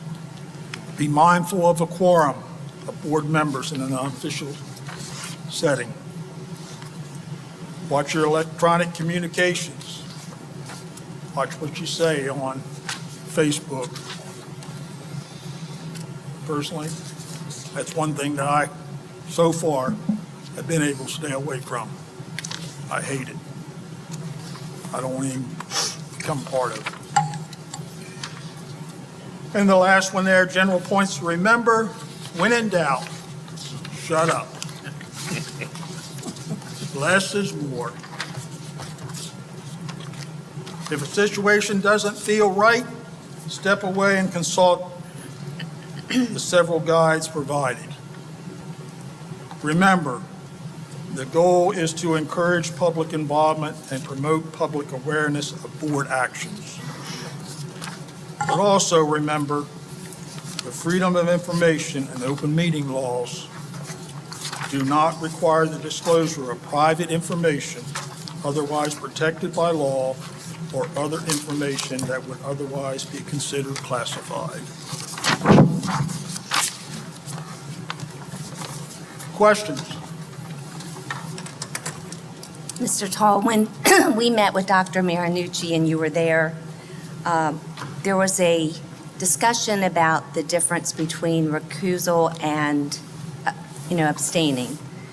And if there isn't a personnel agenda and you have a relative on that personnel agenda that is going up for hire, is that a recusal or an abstention? All right, I'll tell you the way my board, we did that in Seaford. When we came out to vote on personnel, and my daughter was included in it, Right. we made the motion was all personnel that was presented except for item I, 8, which probably was where my daughter's name was. And then we vote on it. Since that motion takes my daughter out, I vote, because I'm voting on everybody else. Then we come back with a second motion.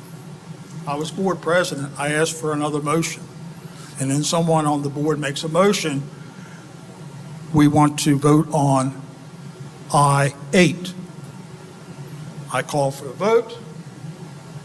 Everybody says yes, says that. Everybody says no, says that. I ask for abstentions, and I abstain. Okay? Okay. Does that answer it or not?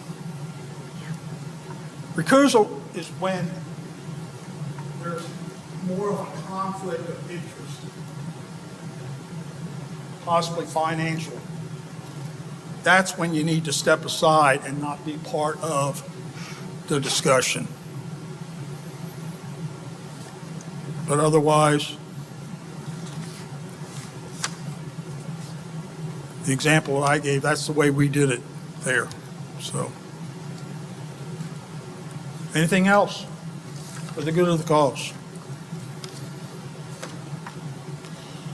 Well, again, I want to thank you for having me here.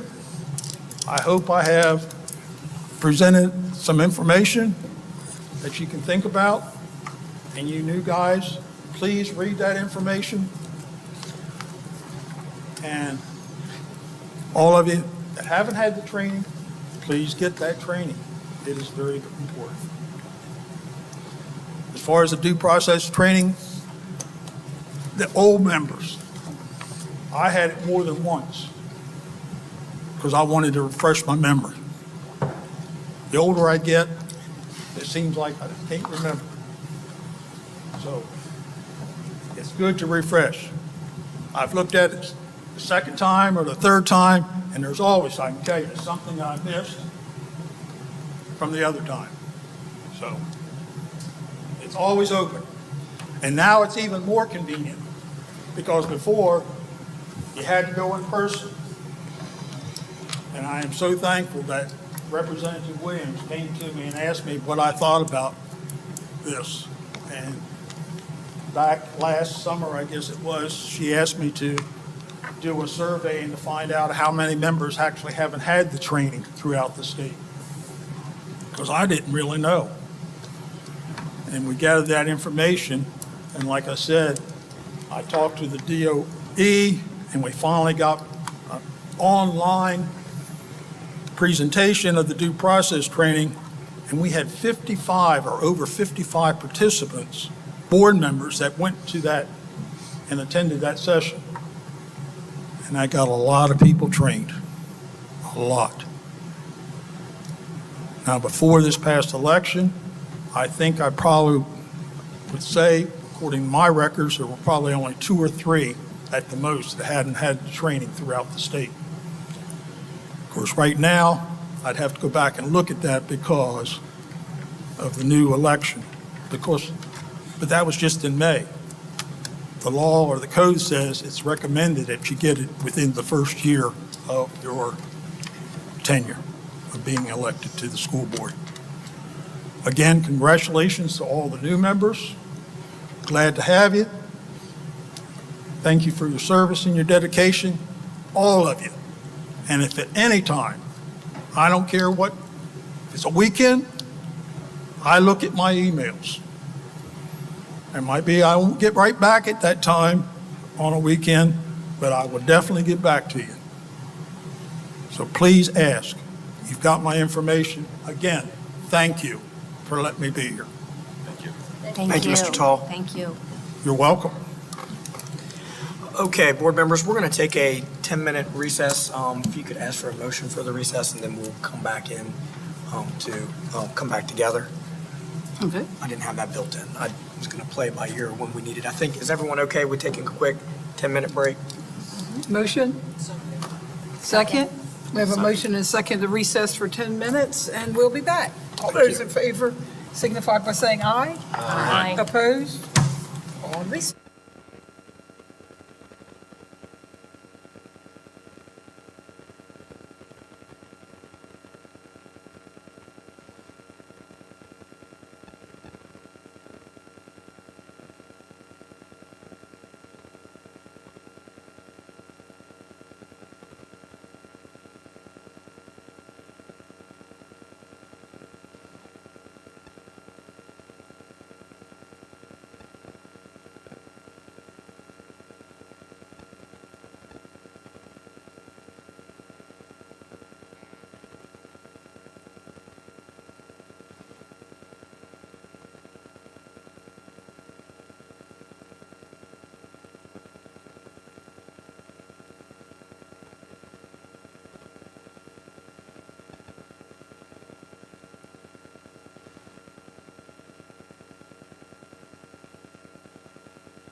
We've got parents on the committee, we have retired individuals, we have community members, and we have our own staff.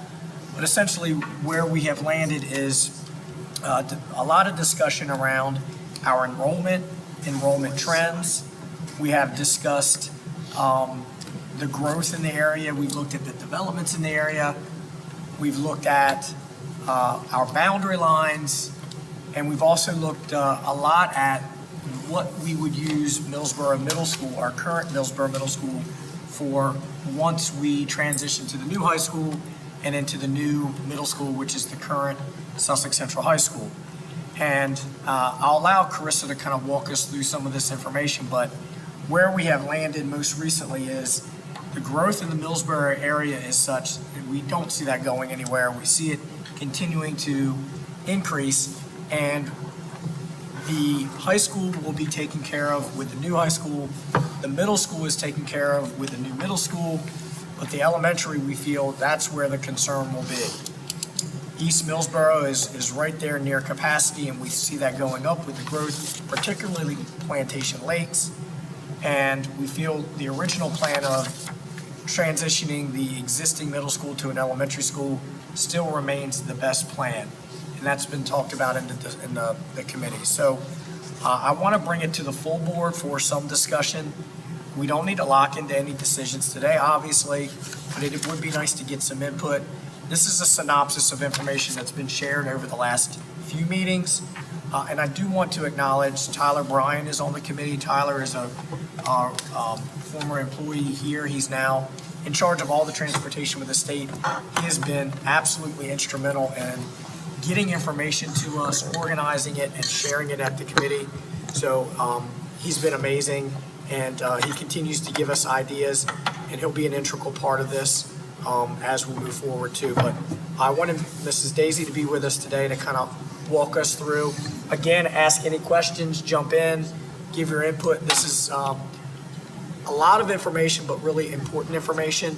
And I will tell you, the one variable when projecting out, and we've done this through, and Mr. Steele knows this, when you're looking at referendums or developing a certificate of necessity, you have to rely on the previous data, and you're hopeful that that predicts the future. COVID turned things upside down, and where our projections were headed at, roughly a 2% increase over the years, that was very consistent, just dropped off, and we've kind of climbed back up, but it looks like based on, again, predictions from the past, this will plateau. The variable that's going to impact this is the growth and the home buyers that populate those given areas that we know are going to grow. Is it retirees or is it families? That we can't predict wholly, but we're doing the best we can to kind of try to acknowledge where we know the growth is going to be and try to anticipate where best to place our schools, and whether they're elementary, middle, or high. So Carissa, the first slide there, if you could kind of talk about enrollment history and projections, and then she's going to go into University of Delaware, did a study for the state. She'll do a little comparison with that too. So thank you for joining us this morning. Sure. Good morning, guys.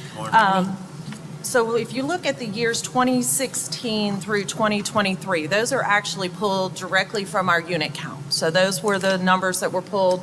September 30th, that's a hard number. That was how we were funded, and we thought that was probably the best place to kind of start our basis for looking at this. And then, of course, as Jay mentioned, that COVID really changed our numbers. So that 2019 to 2020, you see a significant change in most locations. So kind of had to move that data from 2020 beyond as we were looking at the projections. So we looked at a lot of what is our feeder patterns generally look like, losing students, what are we losing to SAS, what are we losing to some of the other facilities for middle school to high school. We looked at what's our normal loss for tech. So I took into account all of those kinds of things as we were looking at these numbers. For kindergarten, again, of course, you never know what that enrollment is going to look like. So we use some averages. And then as you're rolling the years down, we have to continue with that average. So that's why there's, like Jay said, there's definitely some questionability of how much that's going to grow, how much is it going to change, and all it takes is one development to pop up that a lot of kids move in and we see a major change. But this was based on current enrollment, how they fed through, how we lose students to those other populations, and then basing the incoming, again, just for the way kindergarten has looked in the last couple years. So that's kind of the basis behind those populations. And we moved on, we tried to carry it out at least to 2028, just so we could kind of project some things there. Any questions on what you're seeing there? Is there any projected growth in this calculation, or is it just all the elementary filtering to middle, filtering to high school? We did factor in some growth, not a significant amount, because we weren't seeing that from previous years. So we've kind of based that growth based on that as well. So kind of tied a couple theories together as opposed to just a growth model, because that's not necessarily accurate either. So this is just using knowledge of what we have with our students.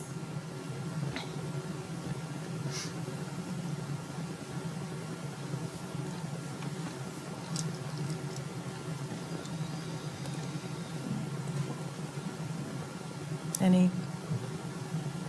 Okay.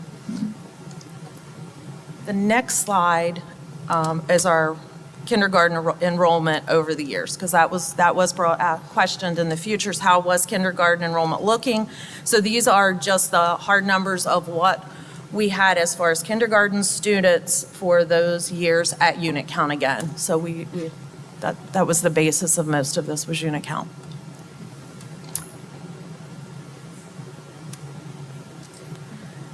And again, you can definitely see that change from the COVID year to after.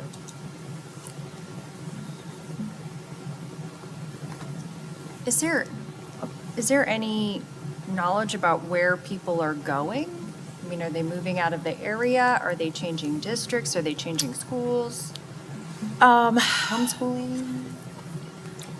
We believe there might be some transition to the west side of the county. Housing here is becoming much more expensive than it was before in a lot of our areas. So we've got a realtor on the Futures Committee, and he's indicating that, some of that pull is out to the west side. But, specifically that Plantation Lakes, we feel that there's going to be families that are moving to that area. Mm-hmm. There's growth up and down the district. We've seen that the Georgetown area has some new growth. We didn't include those slides in here for time purposes, but there's an analysis of where that growth is occurring. Some of you may have been at that presentation, which was very, very informative. But again, it's that variable of who's going to populate those homes. Mm-hmm.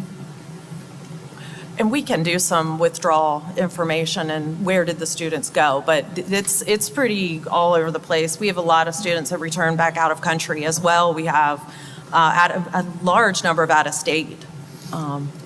And then, of course, the surrounding districts and things like you said, yeah.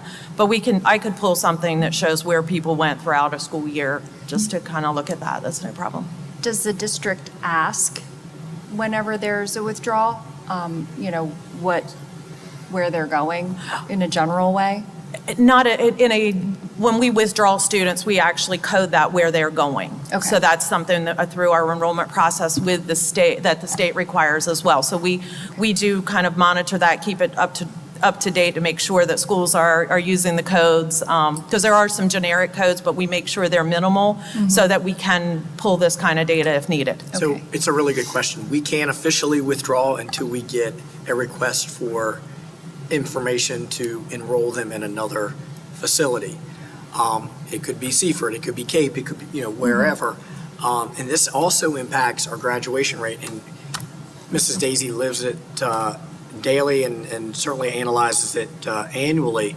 But for our transient population, if students leave, don't even really officially withdraw, they just don't come back to school, maybe go out of country and don't enroll somewhere else, they count against our graduation population. And that hurts us in a lot of our schools, but really Sussex Central, that becomes a major impact. So we try to track them down.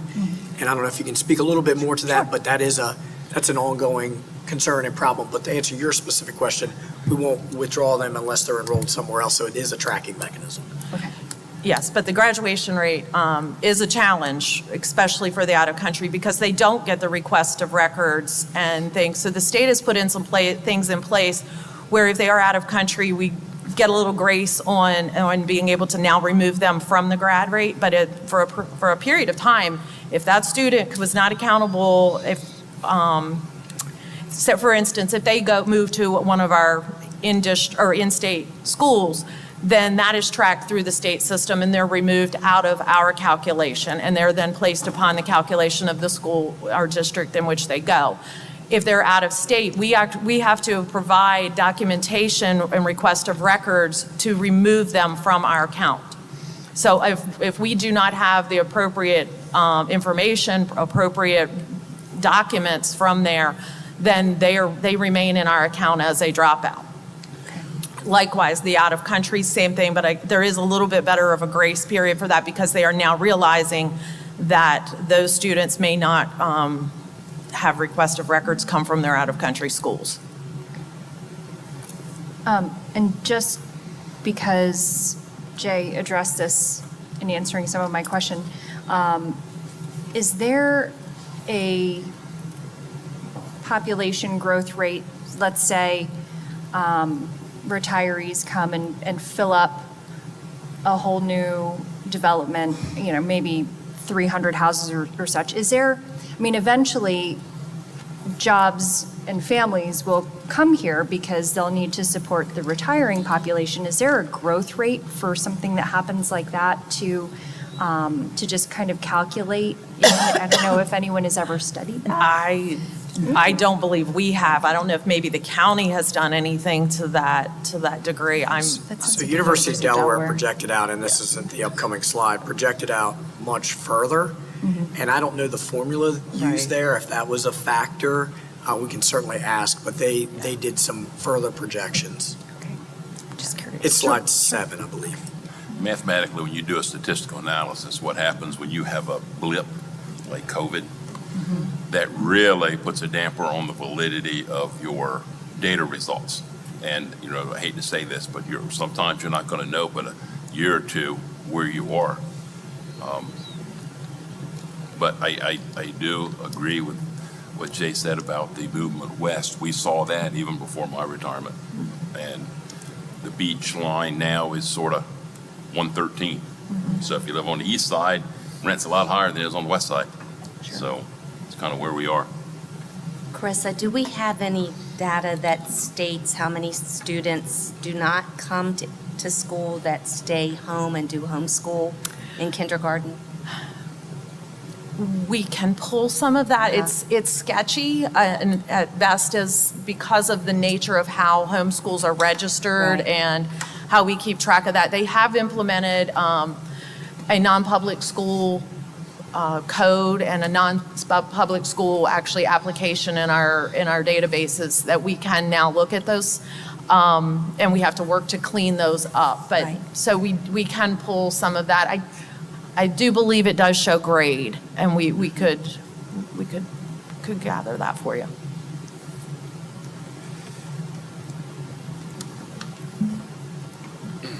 Okay. Anything else? Okay, the next slide is the UD projection. And again, I don't know that we were privy to the formula and how that was used to calculate, but they've done a projection out to 2050. Guaranteed, they use a lot of more of a growth model than we did, than I did, because knowing the school was and knowing how things go. This is more of a here's the population and here's how things are changing. Again, we've got that concern over how the building trend here and the number of families versus the number of retirees that are coming into those developments is really, really starting to skew.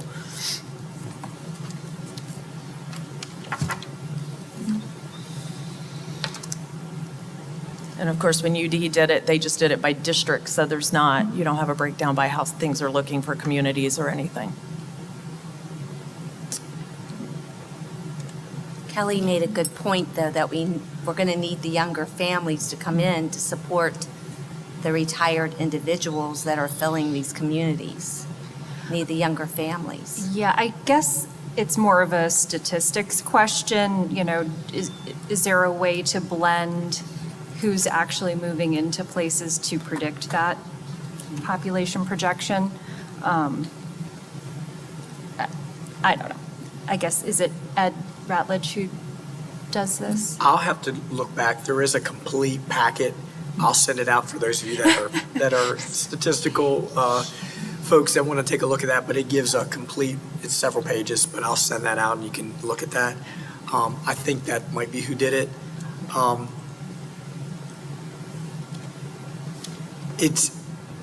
I'm glad we are in the place where we are with the new building, and it is creating that. I think the district was smart with creating the new high school when we did, because this issue will be relieved to a certain extent with the new high school and a potential new elementary school. So it will support the growth for some time. If not, we're really in a tough spot. So we have the room to grow. We just need to, that's the Futures Committee is looking at, what is the best scenario that is sustainable over multiple years.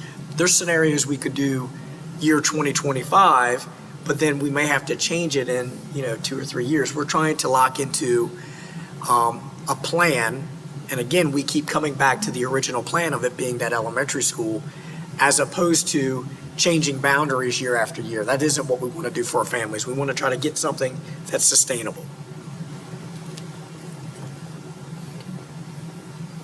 Okay, the next slide is just the building capacities currently, and that's just information we provide to the state each year, and obviously it doesn't change much unless we do some building or we do some shifting of classrooms. Primarily Georgetown Elementary, Georgetown Middle is the place where we might see the capacity change a little bit based on utilization there, but everything else is pretty much just as we've reported.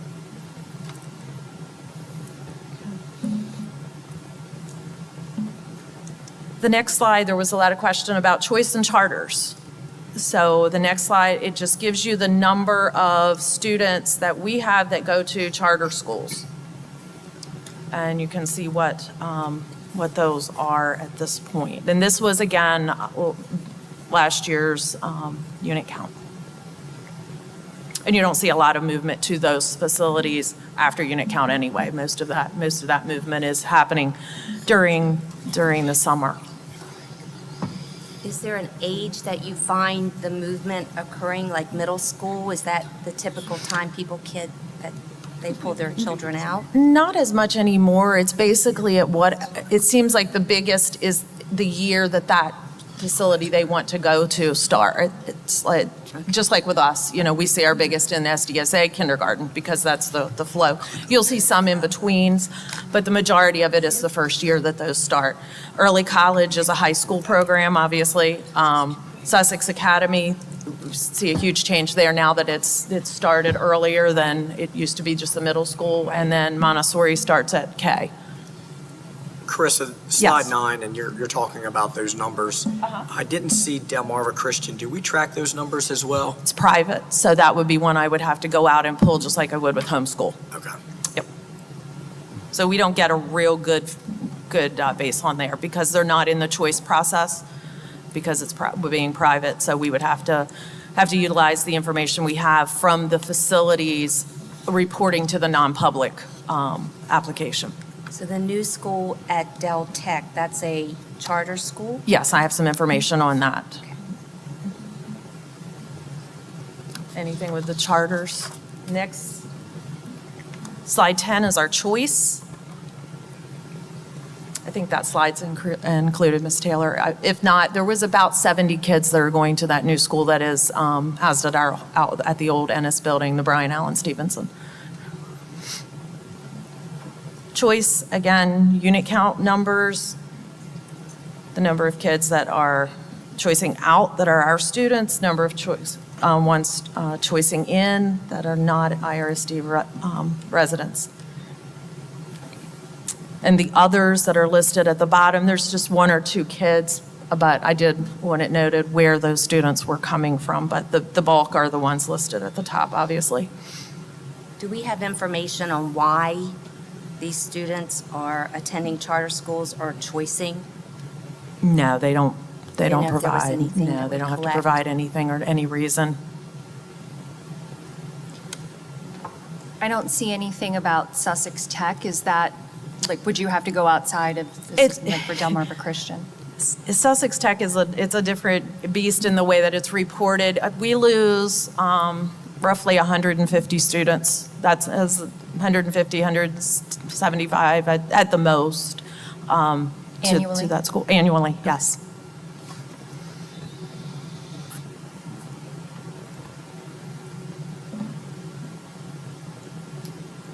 Slide 11 shows you, the question came up in futures, what happens during the year? Because we always talk about the growth that happens, the change of enrollment. So we now have a mid-year in unit count as well, and it follows pretty much the same procedures. It's looked to see if we have a lot of growth, a lot of work that goes into doing the same process we do for September 30th. You can see our numbers that were taken on September 30th of last year and the February 1st and what the change was in the different schools.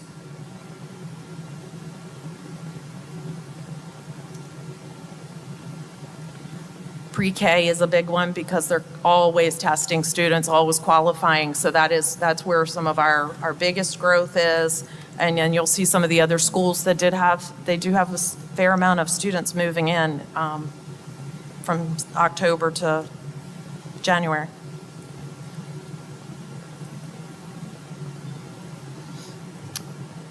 Any questions on that? Slide 12 is the preschool. There was some question about what schools are those students coming from, their enrollment. This would be their school if they were to start kindergarten the next year, or based on their address, that would be their home schools that are listed there. And under Ennis, you'll see there is a student that are two students that are out of district. Those are part of the Howard T. Ennis program, but they're in the preschool program there. So it's not that they're a choice, that's just part of the program that Ennis runs.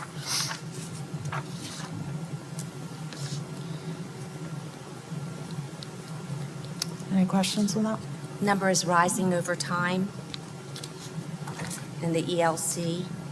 Yes, it's definitely. And our numbers for this September are already looking like they're going to surpass what the current year. There's a lot of identification of students, and I think numbers are really pretty good and high there, and we have the kids qualified and registered. 13, is that you? Yes. Carissa, thank you for You're welcome. that information this morning. Really, some of our next steps, we will meet again soon here next month with the Futures Committee. But the determination, again, the use of Millsboro Middle, I'll bring that back to the board. I think we should have a vote on that. When we went to build the new school, it was determined, our plan was determined, and based on the numbers, we knew we needed to take another look at that. But I would like the board to have the information needed to make some determinations so we can move forward with that school becoming an elementary school is likely going to be my recommendation. The transition is interesting because we're going to need to move into the new high school. Right now, we're still on pace for fall 2020-25. At the same time, move into the new middle school, the existing Sussex Central High School, again, hopefully fall 2025. That would vacate the current Millsboro Middle. If we're going to transition that to an elementary school, that's likely going to take an additional year. That can't just happen during the same year. I think it's important to do this in steps. So that building we would need to make some changes. Obviously, you need a playground there. The parking is not ideal for an elementary school, so we're going to need to look at that. So that would be the phase 2 of this. So we would need that work to occur over the following year. And again, that second bullet there on slide 13 is the boundary determinations. I didn't include it here, but I think that'll be important when we make those when we have those discussions and make those decisions. What a lot of folks don't realize is that your Georgetown Elementary stretches all the way up to the Sussex Central area behind like the racetrack and all the Bethesda Road area. So there's a very southern end to the population at the Georgetown schools that can be pulled potentially into Millsboro. But again, we have to be careful because we know that there's going to be growth with that area as well. How much is enough? I talked about Mr. Bryan presenting information last time. He gave 3 or 4 different scenarios of where these boundaries could be. And the Futures Committee kind of got rid of a couple and locked into 1 or 2 that we feel will be good. That needs to come back to the full board, I think, for final determinations, because families that once went to the Georgetown Elementary feeder, Georgetown Middle, will now be the new Millsboro Middle School. I'm calling it Millsboro Elementary right now for lack of an identified name, and then the new, what probably would be the new Sussex Central Middle School attached to the new school. So happy to answer any questions there. This is a big part of the discussion and where most questions are generated right now. Just to put one out there, and I didn't go to the Futures Committee meetings, but I think we also need to look at the possibility of moving central office I'm not a proponent of different parts of the district being in different buildings and the structure there and the accountability of it. Plus, I've had this conversation with a few, it's when we look at Millsboro, even if it becomes an elementary school, is there a possibility of taking a couple of those classrooms and making them a part of a CTE? Like a barber place there, like a masonry, somewhere where it doesn't take a lot, like we're not having to do a whole lot of renovations like they'll have to do at the Indian River for when it comes to culinary art program. But, and you don't hear me, do you? Because I'm not, I'm sorry. I'm sorry. So I was saying at Millsboro Middle, moving forward, we might need to think of, number one, central office, because we have people, it's temporary that the people are at Howard T for transportation. We have people that are at Carver. So we're all over with the staff here and with the cabinet and where the people are. Plus, I said, if there's room there, the possibility of some CTEs, where we looked at Indian River and we're talking about the culinary arts program, where they're talking about that the amount of renovations that are going to have to be done for that program, right, or the building of that. During the process of renovating Millsboro Middle, is there a possibility of taking a wing or a number of classrooms there? I said like barber, and I know I'm not talking about the ones that are extensive where if it became cosmetology, because that's a lot more in depth. But a barber shop, electrical, masonry, are those three programs viable at that school? And I guess my thought process has always been kids today are not college prepared. Not saying it's a reflection on the teaching in the schools, but some kids just don't want to go to college. So if we gave them an opportunity to participate in maybe 2 or 3 different programs that would be of interest to them, 2 things. One, it gets them out of the classroom where there's disruption because they don't want to be in that class. And then 2, it gives them a head start on a vocation that they might be able to take care of when they graduate or upon going through their graduation. Then it could be, help me, what's it called when they go half a year or go half a day? Co-op. Co-op. There could be co-op opportunities for them. So I think we have to think about it, and I just think there's opportunities that could be there that we might could look at as well.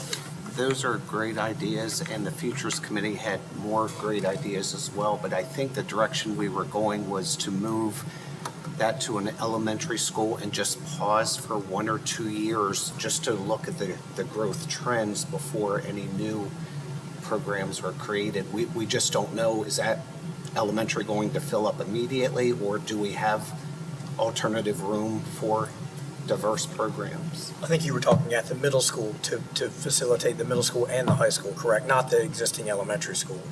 Correct, Okay. correct, correct. Just one comment. If we do move the lines southern Georgetown to the new Millsboro Middle, Millsboro Elementary, are we careful, are we aware that that could create segregated classes within schools? Yeah, great question. Mr. Bryan looked at that as well and looked at the demographic makeup of what he felt it would be. So that was part of the formula as well, that line, and then how would it impact the various demographics within the school. So that's information we'll bring back as well. Is the district, I mean, is this a needs assessment? Or, I mean, is the district required to do anything like outside of, the Futures Committee kind of making these recommendations to the board? Is Mr. Bryan conducting an independent needs assessment, or, sorry, just have some. No, process. that's, Chris, I don't know if you want to chime in at all. You'll need to come to the microphone so we can hear you. No, the needs assessment occurred when we submitted the certificate of necessity for the new school and then the referendum for those schools. I'm not aware of a needs assessment when moving schools, but Carissa is in touch with DOE and they do have some requirements.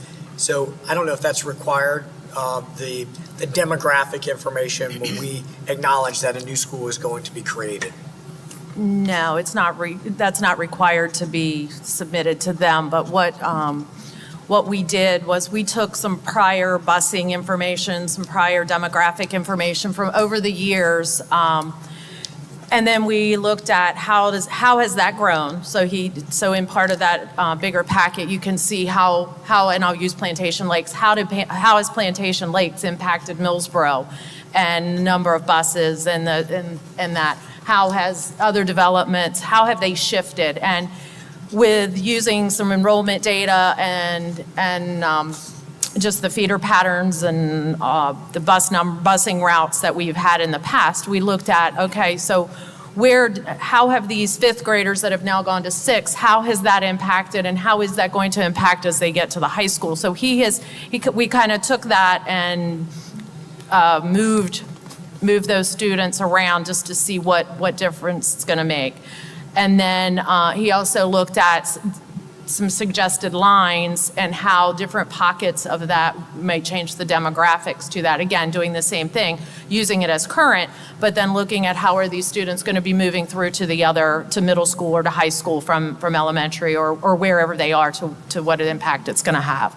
So he kind of studied how that would change things and what would that make the populations look like. So we worked with him in providing the information for addresses and demographics and things, and then he worked on that kind of independently. To your point, I think it would be a good idea for us to reach out at least to our friends from Cape who have gone through this over the last several years, several times, and I think they've redrawn some lines. So I know that they'll know processes that maybe we aren't aware of, so we'll reach out to them just to verify. That needs assessment question is a good one.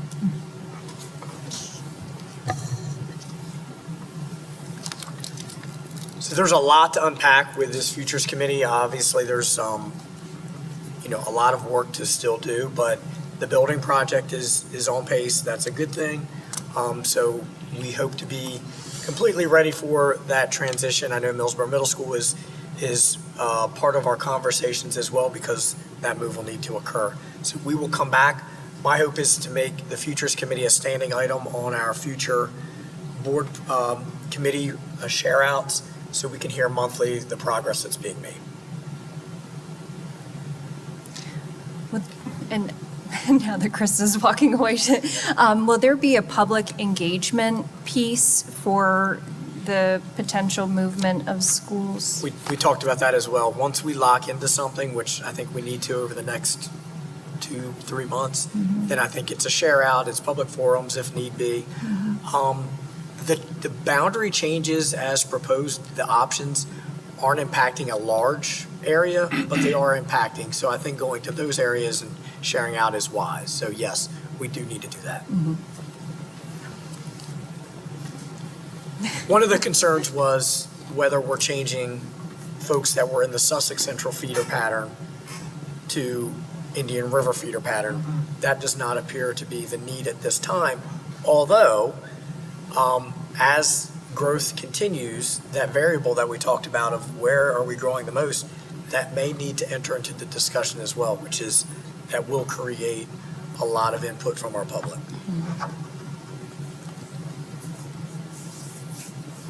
Anything else?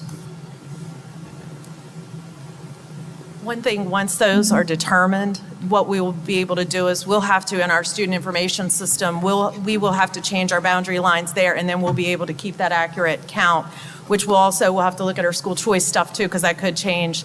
Pep and I were just talking about that we may have to look at, we'll have to look at that as to how capacity looks and those kinds of things. So as we're ready to move forward, we'll start that process very soon. As soon as that's done, we'll start making those changes so we can identify all of those things that are going to happen. And if there is another school that is slated to open next year, we'll have to start that process to make sure we have all of that ready to move quickly as well.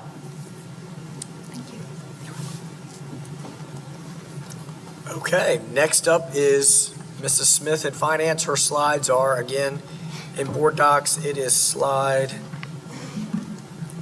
16 maybe? Am I I believe it's 15 or 16. 13, 14, 15. 15. 15. Starts with Delaware Public Education Yes. Funding System. All right, good morning. So the agenda for today is to talk about the budget process, public education funding as far as local and state funds go, and capital funding, and then the referendum process. Some of this information, some of you may already be aware of, some it may be new, so I'm just going to go through the whole process. Every year there is legislation that appropriates funds to the state agencies and the school districts.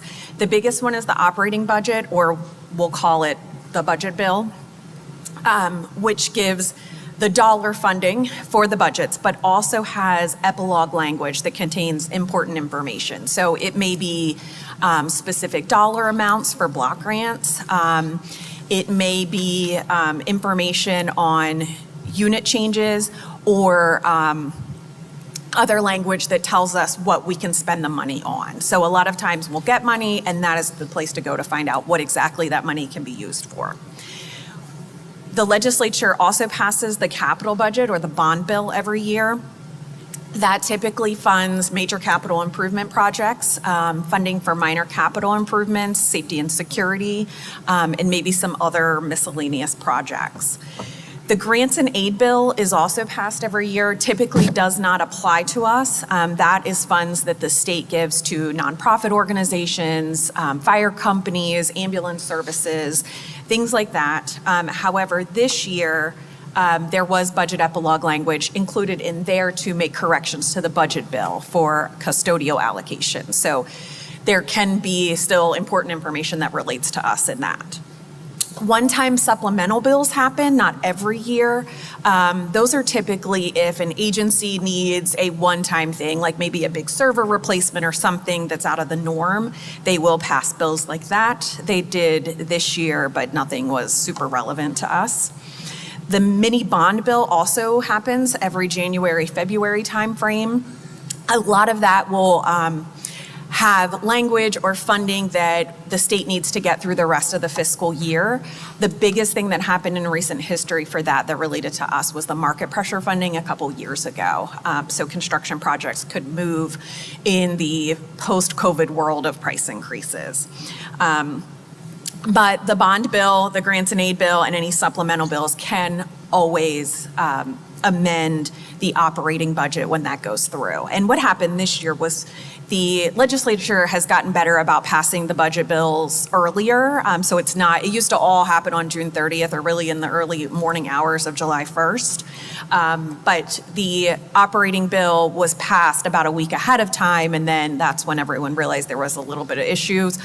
So the language got thrown into the grant aid bill, which was passed on June 30th. The next slide has a visual representation of the Delaware budget cycle, but I'm going to go into more detail with that in the following slides. So the way this process works is as soon as we hit a new fiscal year, we're already thinking about the budget for next year.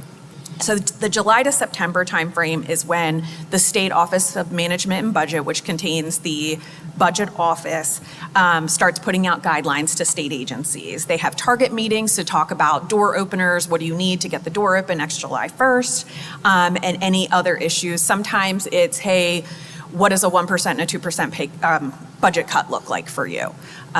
So they go through those processes. With that, because our funding is filtered through the Department of Education, OMB meets with DOE directly and not typically with the districts. In October, the budget requests are due from the state agencies to the budget office. DOE historically gets an extension because unit count is usually finalized toward the end of the first week, beginning of the second week of November. So then they have a better picture of what everything's going to look like for their budget request. In November, OMB holds public budget hearings. They are posted online if you're ever interested in listening to them.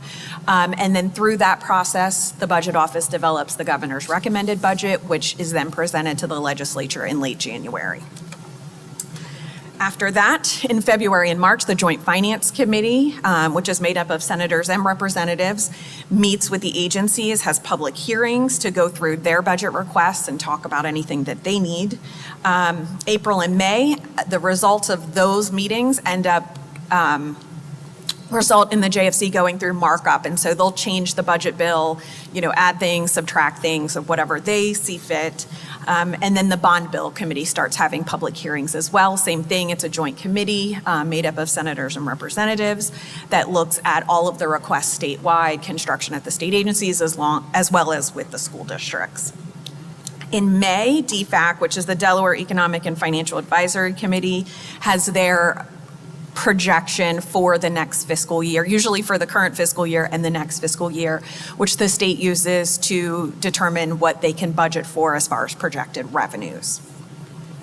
Then in June, the final DFAC projection is released, so any changes that need to be done to the budgets happen, and they start marking up the bond bill. And then by June 30th, or on June 30th, the bills are passed by the legislature and signed by the governor shortly thereafter.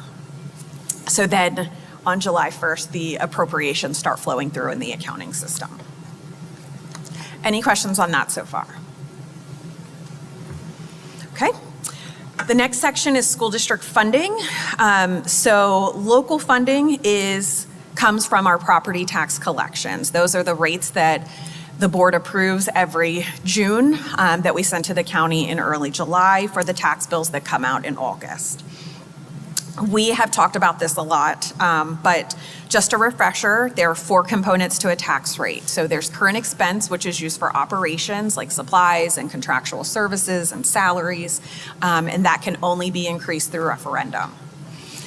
Debt service funds the local share of our bond payments, our principal and interest payments for past construction or renovation projects that were approved through referendum as well. Our tuition funds serve our special need populations, mainly special education students, and that rate can fluctuate from year to year, up or down, and that is solely based on board approval, which comes from a calculation through what's budgeted for those expenses. And then last but not least is our match taxes, which is an authority placed on the board from the state to collect local funds to match current or former state programs. So there's a slew of those that we've talked about in the past, but the one that we always collect is minor capital improvements. Next up, going into state funds, we have our unit funding that drives a significant portion of our state dollars. So this is why we do our September 30th unit count in the last 10 days of September, when we're counting the students and making sure all of our documentation is in place and everything's recorded properly in the system. So on that slide, I give you the ratios of what we earn per, how many units we earn per student. So for example, for pre-K, for every 8.4 students, we earn 1 unit. That unit represents a teacher or 2 paras. And then you'll see the ratios change. It goes up a little bit for kindergarten to 3rd grade with 16.2 students, and then to 20 students for 4 to 12 regular education. The ratios are different for basic, intense, and complex. And then what happens with those units is they are generated district-wide. The count goes in. We have reports that will show us by school what they're generating, but overall it's at the district level. And then we are required by law to allocate 98% of those units to the schools that generate them. If for some reason we are unable to, if we have special needs somewhere or something, there is a process where the Board of Education can approve a waiver to that 98%.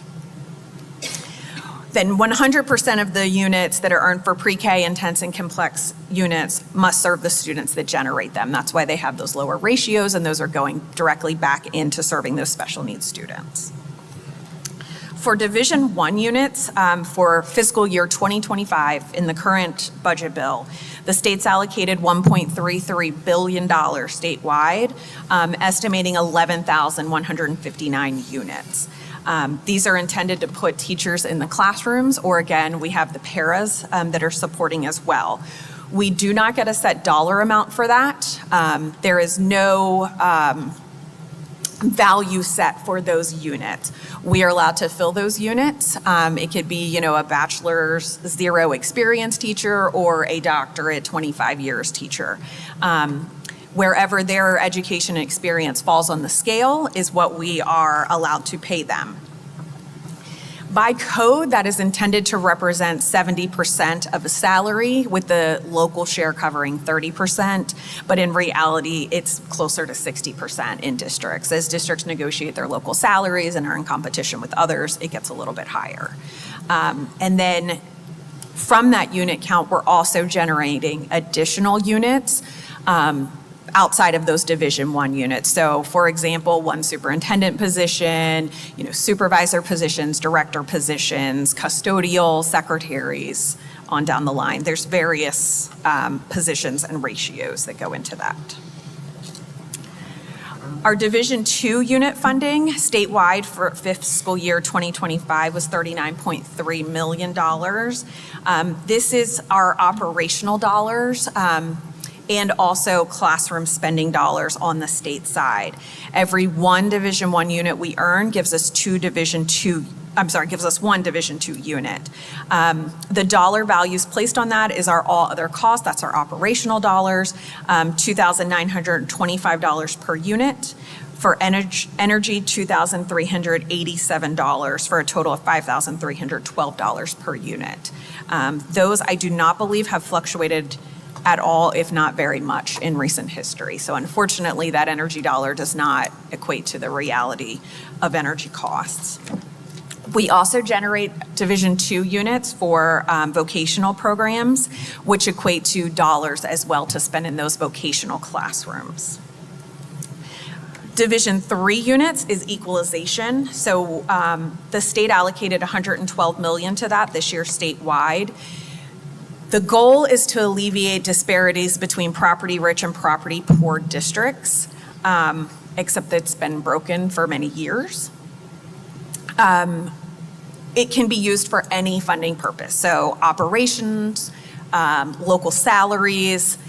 The dollar amount that we get, it goes straight to local salaries and is gone in like the first pay of July, because we are considered a property-rich district. So we'll talk about this a little bit later, but with the fact that reassessment has not happened statewide in many, many years, that's why the equalization process is broken. The formula's been frozen. We get money for new units, but the value of the unit has not changed. DOE just actually released today that a vendor has been selected to look at the equalization formula now that reassessment is happening, and to look at the funding system. Does it work? How does it need to change? So we'll be going through that process. My personal concern for this for us is that because we are property rich, we will receive less equalization funds in the future, but we'll see how that process goes. I do not know what that looks like as far as that consultant, whether changes will be made for fiscal year 25 or 26 or 27, because we know Kent County is implementing their reassessed values this year. Sussex and Newcastle are next year. The next slide talks about equalization, reassessment, and what to watch for. So I've already talked about the first bullet, but I popped in the Delaware Code section that talks about the ability for school boards to collect more 10%, no more than 10% of revenue in a year of reassessment than they did in the prior year. So as we go through this process, this fiscal year, we'll have those discussions.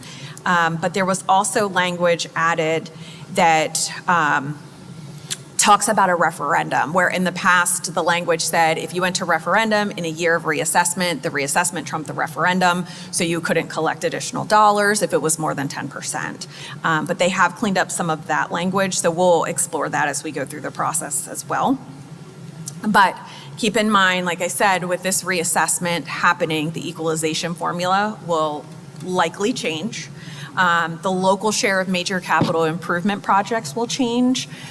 So we're at a 60-40 split for major cap, and it's been like that for a long time. That could very well go to 70-30. I think that's the lowest I've seen. I don't think anybody's at 80-20. But there are districts that I would consider richer than us who are paying less for major capital improvement projects than we are.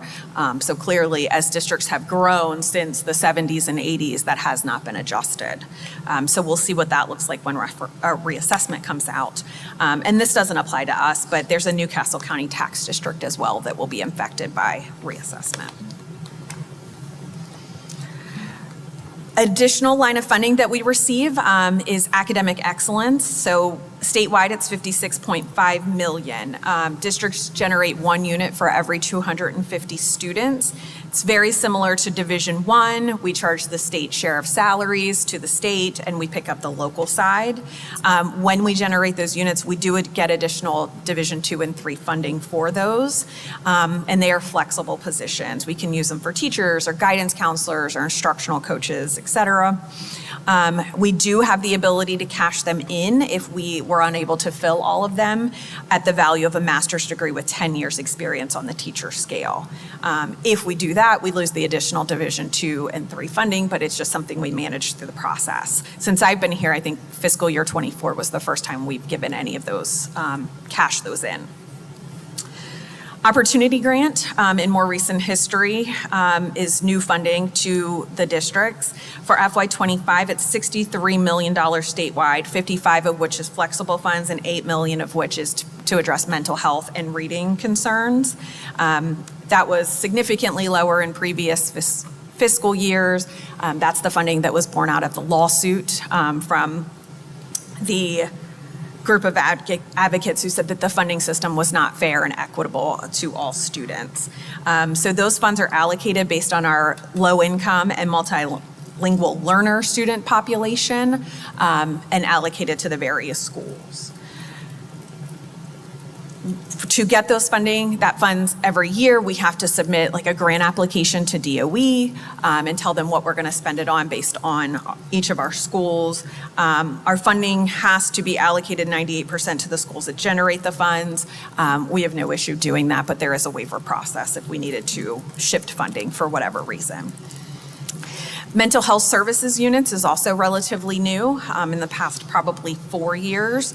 It creates designated units for counselors and psychologists. The negative side of this is that when there's additional units, that puts a additional burden on our local funds because now there's additional units we have to fund locally as well. House Bill 100 was the start. It put these positions in K-5 buildings, one counselor unit for every 250 students and one psychologist for every 700 students. Those were phased in, I think it was 400, then 325 maybe. So that's fully implemented now at 250 students. Same for House Bill 300 for the middle schools, the same ratios for 6 to 8. And then for this fiscal year, the bill to put those units in high schools did not pass on its own, but the funding was put in the budget bill for $9.8 million statewide. So this is a block grant where we will manage the dollars, the salary dollars of who we put on there, not just the people. We'll get it based on our unit count from last year. It'll be allocated amongst the districts that way. But we will be able to use it for 100% of personnel costs, which doesn't happen often. So that's good news. I don't know what that will look like next year since it's in the budget bill and not its own separate legislation. What I'm hearing is because of the funding study that was done over the past couple of years to change the Delaware education funding system, some of the legislature is hesitant to approve more units because they think that the funding system is going to change. I don't know. We'll have to see how that plays out, but it makes me nervous on what that's going to look like in the future, but we will just manage that. Because psychologists can be hard to find for districts, we do have the ability to cash any unfilled units here in for dollars that can be used for contractual psychologists. Some districts are so small, they're not going to generate enough for the whole salary of a psychologist. So they use that for their contractual positions. Some other state funding lines, I won't go through these in detail, but certainly if anyone has any questions now or in the future, please let me know. But we also receive dollars for district and contractor transportation, homeless and foster care transportation, driver's ed, professional development. The Early Childhood Assistance Program is ECAP funds that are used to run the Early Learning Center. Student Success Block Grant, which is reading interventionists at some of our elementary schools, Technology Block Grant, World Language, CPR instruction, our year-long residencies, Child Safety Awareness, Filters First, Unique Alternatives. That's the biggest. The next slide talks about the budget reduction, or what we affectionately refer to as the give back. It is, again, $26 million statewide for fiscal year 25. It began in fiscal year 28. Fiscal year 2018. I think the original intention was to shift dollars from operational dollars to the opportunity grant. So the state looks at it not as a budget reduction, but this is where we are. It is allocated proportionally based on unit count at the district. So we, I think, moved from the 5th largest district to the 4th largest district. So unfortunately, that comes with our give back going up for this year. The way it works is they automatically take it out of our state operational dollars, those Division II all other cost money, on July 1st. So we get the funds and then they take it right back. So there's very little for the summer to use. Then we have the option of doing a salary plan with value set in the budget bill to give back unfilled positions to get more bang for those bucks. We get the operational dollars back and it comes out of our salary line. We have to come up with that plan, have it approved by the board and submitted to the state no later than December 31st. And then they make those adjustments no later than January 31st to get us those funds back. So I know we had some discussion last year about this. If we get into a situation where the board does not approve the reduction plan, then we lose all those operational dollars. That's where it stays. So we have to have that plan approved to move those funds out of salaries. And it's a double-edged sword, right? Because you don't want to not fill positions, although sometimes we're unable to with the current climate. But we also need those operational dollars to keep the lights on and provide supplies and those kind of things. Next up is capital funding. Tammy? Before Yes. you go on, Sure. the give back, wasn't that primarily a Governor Carney thing? Yes, I would believe so. Do you see it going away? There's been a lot of discussions about it in my short time here, and it doesn't seem to be going away. So I really have no idea. I know the superintendent's group has asked for it to go away. Our finance director's group has asked for it to go away, and I don't know. But you're right, with a new administration, it could very well change. Do other agencies give back too besides schools? No, so that was surprising to me when I came here from a state agency, because I think the first time it was mentioned, I said, wait, you're giving money back? We weren't giving money back as a state agency. And then learning the history of it, where it was intended to fund the opportunity grant. Yeah, so no. I mean, there are times where state agencies have to give money back if it's a bad budget year, right? But not to this extent. We originally thought it was going to go away. Like But it was temporary. It never did, because then the lawsuit came in, and a lot of discussion with us, although they won't come out and say it, that it was a way to make us use our money to fund a initiative at the state level. And it's never gone away. Probably isn't, is it, Jay? I don't see it. Yeah. There's always hope. So capital funding, ignoring our major capital improvement projects, the biggest fundings we get there is the minor capital funds that I talked about previously. They have a 60-40 match for all districts across the board, so that's not affected by equalization. And the state's allocated $18.3 million for that statewide for FY '25, again allocated by the units that are generated. And also, you may remember in fiscal year '23, I believe it was, we were given additional funds for enhanced minor cap projects. So the state had looked at statewide, had asked us for information. There's a lot of deferred maintenance projects that happen across the board because there's not enough money to replace all the roofs and all the equipment, right? So we were given additional money in '23.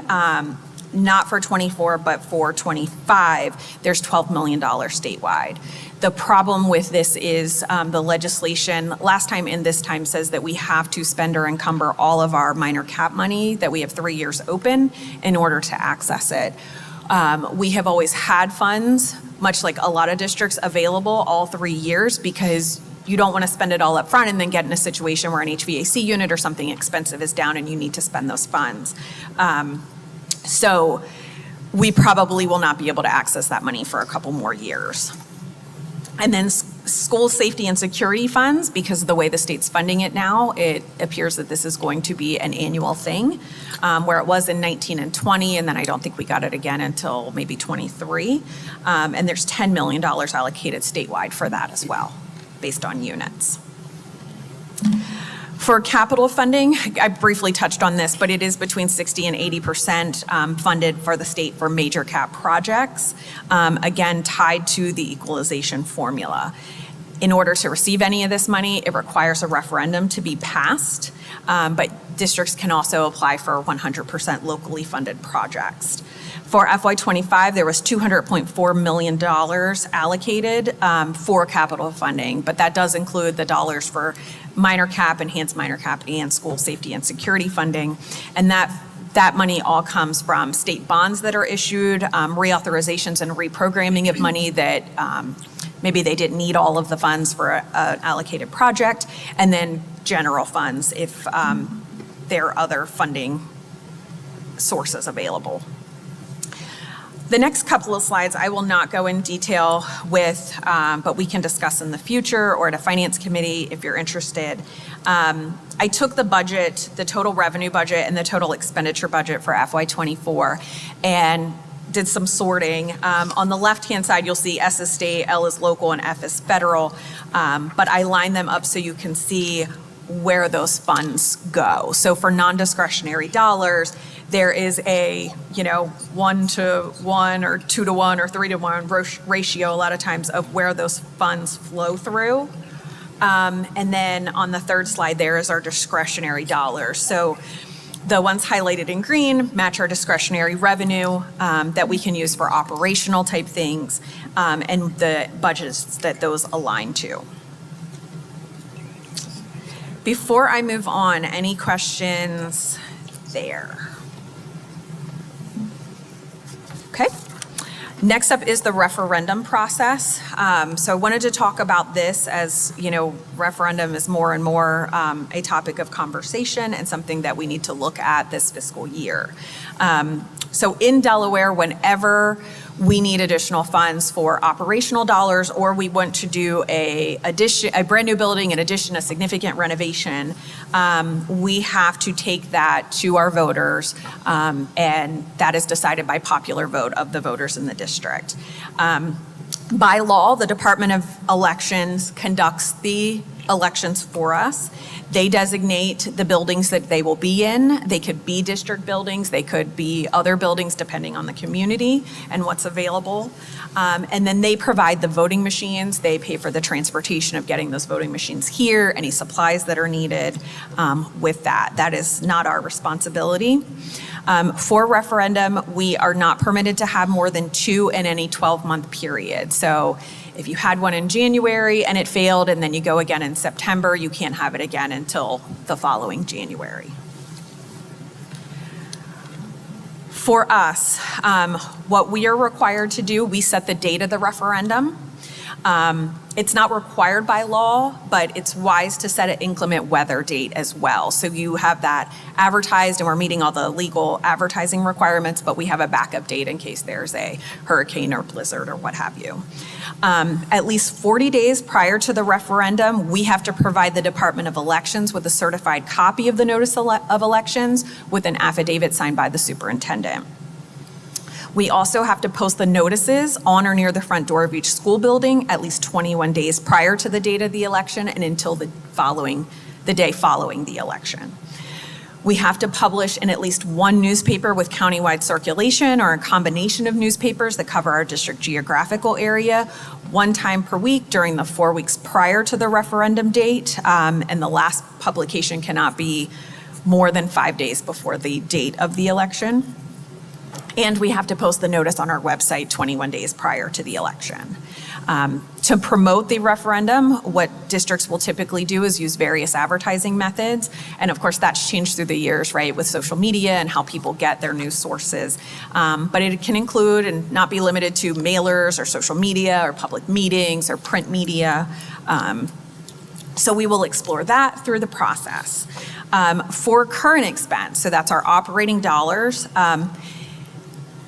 for referendum, the election notice has to list the amount to be raised, the proposed rate of taxation, the purpose or purposes for the proposed additional taxes, the date, the time, and the place or places of election. On the flip side, going through a major capital improvement project, that starts with a certificate of necessity. And we've discussed this in Buildings and Grounds and Finance Committee meetings in recent history.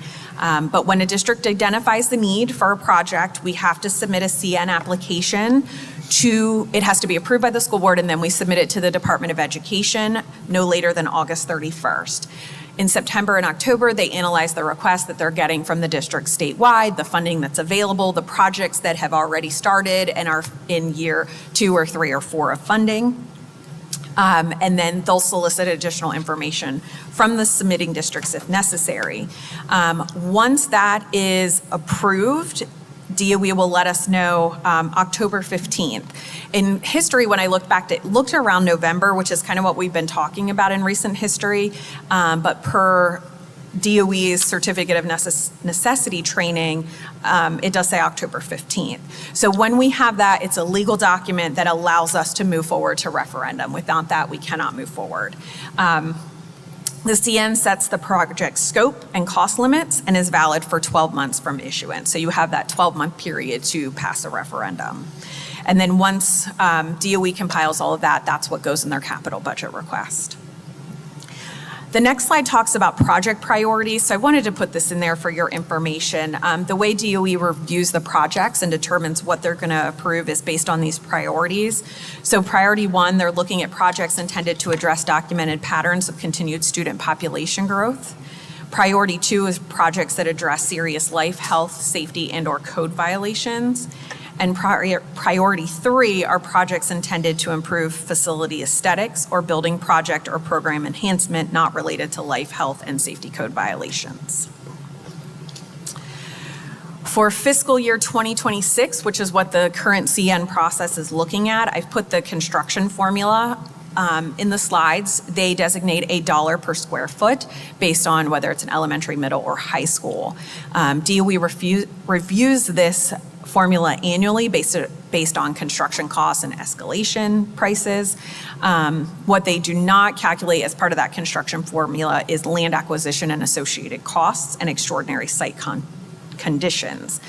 There's an escalation of 5% annually, which is not compounded, beginning in the second year of funding. It used to be compounded, which is part of why we have some of the funding issues we have at Sussex Central. They changed that a few years back. For your information, that construction formula includes kindergarten centers, elementary, intermediate or middle schools, and high schools. And also 100% state-funded special needs schools, which is designated in Delaware code. But for example, when we built the new Howard TNS, that was 100% state-funded. What the state will not pay for is pre-K facilities. So if we wanted to build a building to house our ELC, that's 100% local.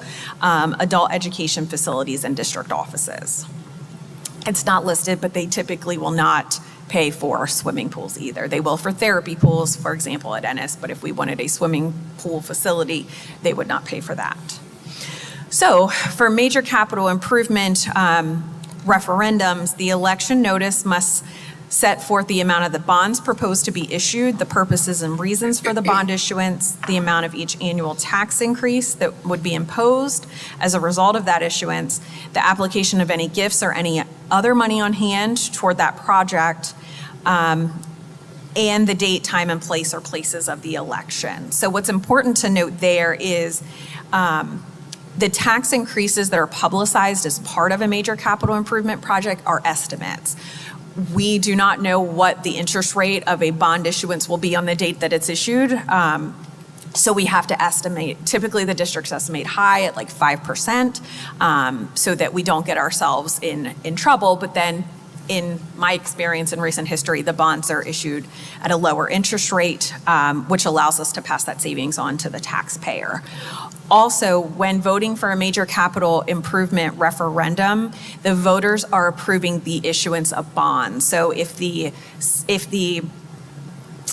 election notice says Indian River School District would like to borrow bonds in the amount of $50 million, they are voting yes, you can borrow, or no, you cannot borrow. They are not voting for my taxes will go up 25 cents in the first year or 30 cents in the second year. It is solely for that bond issuance because, again, those rates are estimates and can fluctuate based on when the state issues the bonds, whether they break it up into 4-year funding or 3-year funding, and what happens on through those calculations. So I know that was a lot of information, and I know I went through it very quickly, but does anyone have any questions? And/or as we go through the Finance Committee process this year, whether you have any ideas today or you want to shoot me an email, if there's any topics that you're interested in exploring more and you want more information on, please let me know, and we can certainly integrate that into our Finance Committee agendas. All right. Thank you. Thank you, Tammy. Thank you, Tammy. So we are going to make some adjustments. We put a lot of information on the agenda today. We're going to hold off on progressive discipline for now so we can get through at least an initial discussion around school choice, because I know that was one that we wanted to cover. After that, we'll go into exec session. We do need to hold an exec session. We have some personnel information that we need to review. So we'll go to school choice now, go to exec, and then we'll conclude for the day.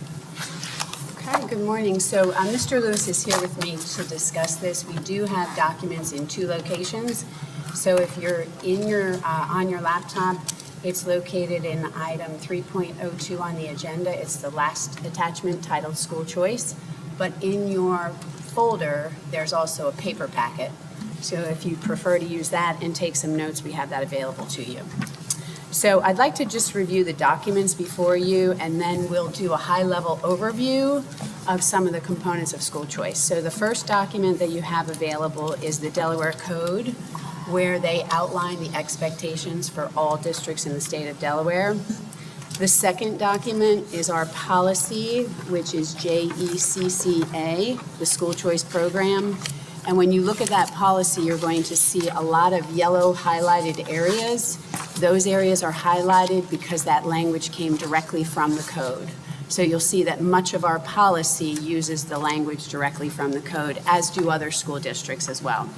And then the third document that you have is just a one-pager that speaks to the school choice application process during the open enrollment period and how we follow that. And then the fourth document includes some data around numbers. So the first page, and in your paper packets, it's difficult to see, but there's a better copy online in the board docs. So the first page is the number of students that choice in through our in-district process. So we currently have 754 students that are in-district choice students. And then the second page of that document looks at out-of-district applicants, and we currently have 185 out-of-district applicants that are choicing into our schools. And then the very last document in your packet is a list of all of our schools, their current enrollment, and then it also looks at what is their building capacity based on physical space, and then what is the overall percentage of capacity for that school. And you'll see highlighted schools that are at 85% capacity or above. So those would be the highlighted items, okay? So I'm going to go back to the first document that speaks to Delaware Code. And what I'd like to do is just highlight for the group a couple of salient points that we have to abide by as a school district. And then Mr. Lewis will talk a little bit about our choice policy, and we'll open it up for discussion and questions, okay? So the Title 14 Delaware Code, pages 1 and 2 have definitions that are used for school choice that all districts use in their policy. But if you go to the bottom of page 2 in Delaware Code to section 403, you will see that there is an application window that happens on an annual basis. On the first Monday in November and on or before the second Wednesday in January, that is considered the open enrollment period for choice applications. The only exception to that would be students that are enrolling in our kindergarten programs. So they would have a longer application window due to the age of the student. Is everybody with me in the policy, the code? Ivan's just missing some pages. Okay, do you have Title 14? I have Title 14, but that's it. Okay, all right, we can give you the other copies. We have extras. Thank you. Okay, and then also in Title 14, if I could direct you to page 4, this is a really important component. We're looking at section 405, and this speaks to the priorities that we must employ as a district in Maryland. So the state of Delaware indicates that there are 3 priorities that we have to adhere to. This would be the same across all school districts. So the first priority in section 405 is for returning students. So a returning student is defined as a child who is in a program at the elementary, the middle, or the high school level that is moving on to the next grade level. At the end of the elementary experience, they are not considered a returning student for middle school unless they're in a specialized program. So currently, the only specialized program we have would be Spanish immersion. So if we have an elementary student who enrolls in Spanish immersion, at the end of the 5th grade year, they are considered a returning student for middle school, provided they stay in that pathway for their Spanish coursework, and the same would apply to high school. That would be the only pathway that we look at from K to 12. We have a second pathway that occurs with our high schools. We have a STEM program at Indian River High School, and we have an IB program at Sussex Central. If a student enters in as a ninth grader, if they're in district, they're a priority 6 student. If they're out of district, they're a priority 7. If they enter into that program and meet the rigorous requirements, as long as they continue to do well in that program, they would be considered a returning student for 10th grade, 11th grade, and 12th grade.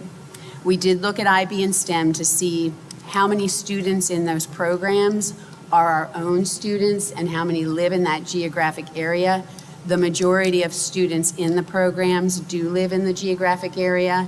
There's not a lot of transition between the two high schools and very few out-of-district students. I do have those numbers for you if you're interested in them. We were curious to see how that applied.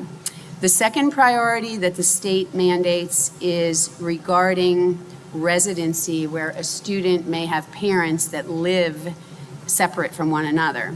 Now, that second priority follows our residency procedures in the state of Delaware, and I can tell you we have very few students that are a priority 2, because most of the students are living with the parents and it doesn't apply. So when you look at your board docs, you'll rarely see a priority 2 student, but this is required by Delaware code. And then the third priority would be for siblings of students that are already in a program or a school, provided those students are meeting those requirements. So that would be the third priority issued by DOE. So if you look at policies for school districts across the state, everyone has first, second, and third priority identical. After that, if you look at that last paragraph on page 4, it indicates that a receiving district may next give priority to students who have designated the program or school as a first, second, or third choice, to students who live within the district, and to children of school employees, as long as they otherwise meet the criteria of the program or school. So I'm going to have Mr. Lewis talk a little bit about our policy and what are those priorities after priority 1, 2, and 3 that come directly from code. And then we'll open it up for questions. Very good. Thank you, Mrs. Blandard. One addition to a returning student is also identifies a returning student as, for example, if I'm a student A is here at Indian River High School as a ninth grade student, and for whatever reason the family should move out of that attendance area, say if they will move to Sussex Central High School attendance area or even out of district, that student can apply to return to Indian River High School as a returning student. We have that identified in our policy on page 2, and I will get to that. But starting on page 1 of our policy, again, Mrs. Blandard identified the definitions. So on page 2, as you can see, that is not highlighted. However, we did want to identify a returning student as we use that school choice application for returning student. And as you can see, a student currently enrolled within the Indian River School District and has moved out of that school's attendance area and requesting to return to that school until completion of that grade level. So what happens with that is this. For example, that student A applies to come back to Indian River High School. That application is processed out of my office. That process then goes to Mr. Williams, or the building principal, and what he will do, will review that. If the student has discipline or attendance issues, Mr. Williams can deny that student from returning. But if it's a good student, no discipline issues, no attendance issues, they normally accept that student to come back, even if it's a district student or if it's an outside district student. Now, go back to what I mentioned in part about being a ninth grader. What happens then, if that student has moved outside that attendance area, is living out of district, we receive funds from that particular district, not on that particular student, but all students who are choiced from out of district. So that's why we wanted to identify on our terms exactly what a returning student could be. And as you can see there, and what we did further, bullet number 2 on that, a choice student currently enrolled in a program seeking to the next building level. Right now, the only thing that affects is the immersion program. For example, East Millsboro, John M. Clayton, that immersion program. If they want to continue that program, go to middle school level, that would be a returning student, if they're a choice student, if you follow me. And one thing, I know Dr. Owens was very curious about this and wanted this in our definitions, because we do understand that we're looking at the redirection of boundaries, and so you can read that there as well. Returning student does not include those students in those next 4 bullets.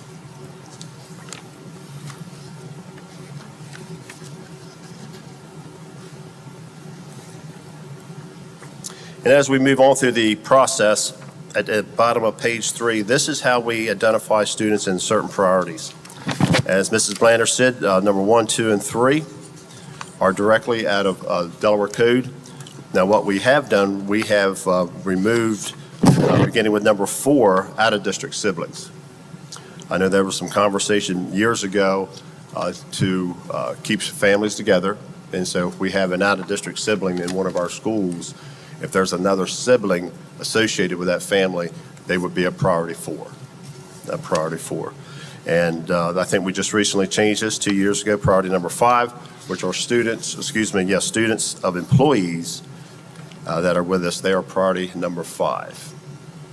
And that particular employee must hold be in a pension eligible position. For example, a coach couldn't be here just for a part-time reason and be able to choice their student to us. And priority number 6 are district students, and number 7 are non-district students. Any questions thus far?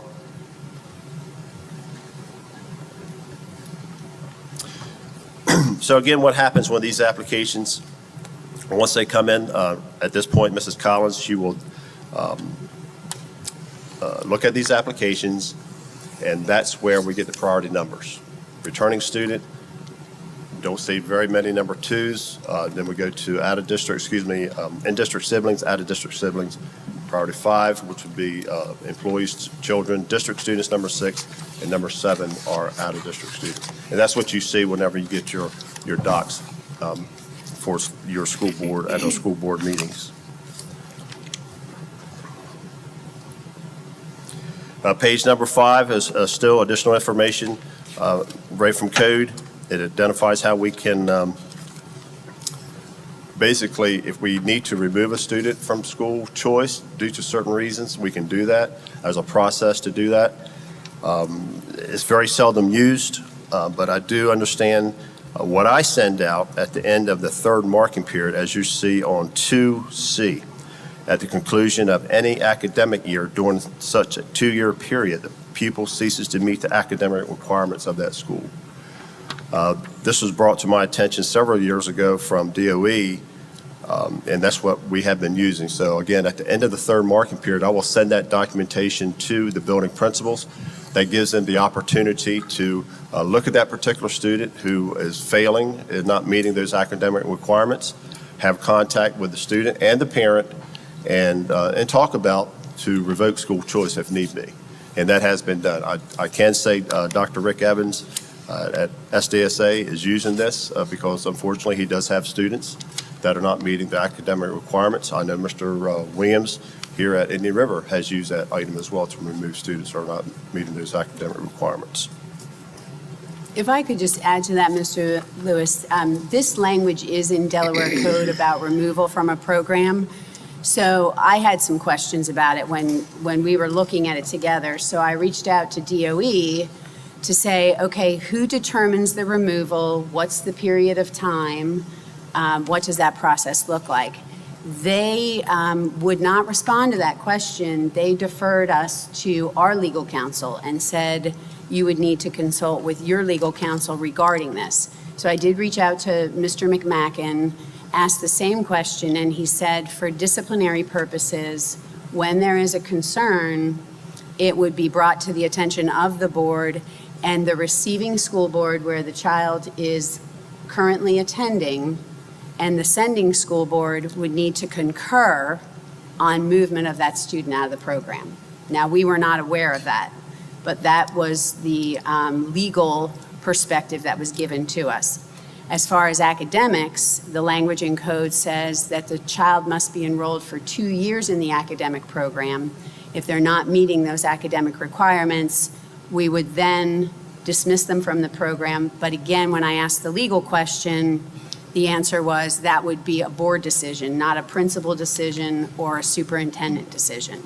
So we want to make sure we were clear on this, which is why we asked those questions. So that was new information for us regarding the process and the way it's defined in code right So now. are you saying that if we have a student that's choice is in, the first year they're not doing what they're supposed to, it doesn't matter because it's a 2-year, they can be here 2 years. Academics are 2-year, not discipline. Right, but I'm So- saying, So academics, if the way the code reads, for a child in an academic program, they have a 2-year window, and then we could dismiss them from the program if they're not meeting the academic requirements. That's the way the code's written. For discipline, there is no timeline. no, but I'm saying for academic wise, if they came here and they're not doing good in their classes, we still have to keep them for 2 years. That's the way the code language is written. It's in section Yeah, I- 407. Yeah. So just so I kind of grasp this, it's a board's decision. They're both receiving and sending to concur. So it's not a principal's decision as much as it is a board's decision. Correct, and yes. Now, the important thing to note is when the student applies for choice, we can deny at that point based on a discipline record. And our principals do a really good job of looking at that. So let's say you're about to enroll in a program, you're interested, but there is a discipline record, we could deny for disciplinary reasons before they ever start the choice program. And you'll hear Mr. Lewis speak to that often when we bring the names forward on a monthly basis. So it can happen at the beginning, principal makes that decision. Same thing with the academic program. If the student was coming to enter into an IB or a STEM program and they didn't meet the academic requirements, we could deny before they start. But once they're in, there is code around how that works. But to the point of, I believe the board brought this up recently, on an annual basis, and Mr. Lewis, you can help, I do agree it's happening then, but on an annual basis, I don't know if we are looking at, let's say, a behavior problem of a student and denying from year to year. Typically, the denial happens upon transition to the new grade level. Is that a fair statement? Correct, yes, sir. Yes. So I think what we could do, and you've probably thought about this, is look at our processes associated with discipline with students that are school choice. Our schools are busy places, right? So I don't know if the principals are running a report to say, here's my school choice students, cross-referencing with office referrals. Now, if it's a high flyer, they probably they are aware of school choice or not, but we can probably facilitate that on our end a little better. And Mrs. Wright, to answer your question, if it's a district student, it shouldn't be an issue. You follow me? I mean, that's easy. I understand Yeah, about the but district, we're but we're, talking about school that. choice is normally not in district. We're Correct. very few in district, other than a couple years ago when it was back and forth between Indian River and Sussex Central, those 10 students or whatever it was. But just in general, somebody comes here from whatever district, and it's not, they just don't academically do what they're supposed to. We're tied to them for 2 years unless the parent chooses to take them, but we don't have the choice to do that. Yeah, and oftentimes the parent does choose to do that because it's in the student's best interest, so that does happen quite frequently. And the sending school could not agree with it. I think that was your point, but I've never heard of that happening. I don't know if we saying, oh, no, we're not going to take a student back. I'm not aware of that. Yeah. Well, I'm sure Miss Daisy in the back could easily run a report for the board or for Ms. Blandard or Mr. Lewis at any time that would take a look at the number of discipline occurrences of all of our school choice kids. Am I right, Miss Daisy? I think we would just need to establish at what point in the year is it most appropriate to take a look at that and then make some decisions. So is it the principal who monitors that? Correct, yes.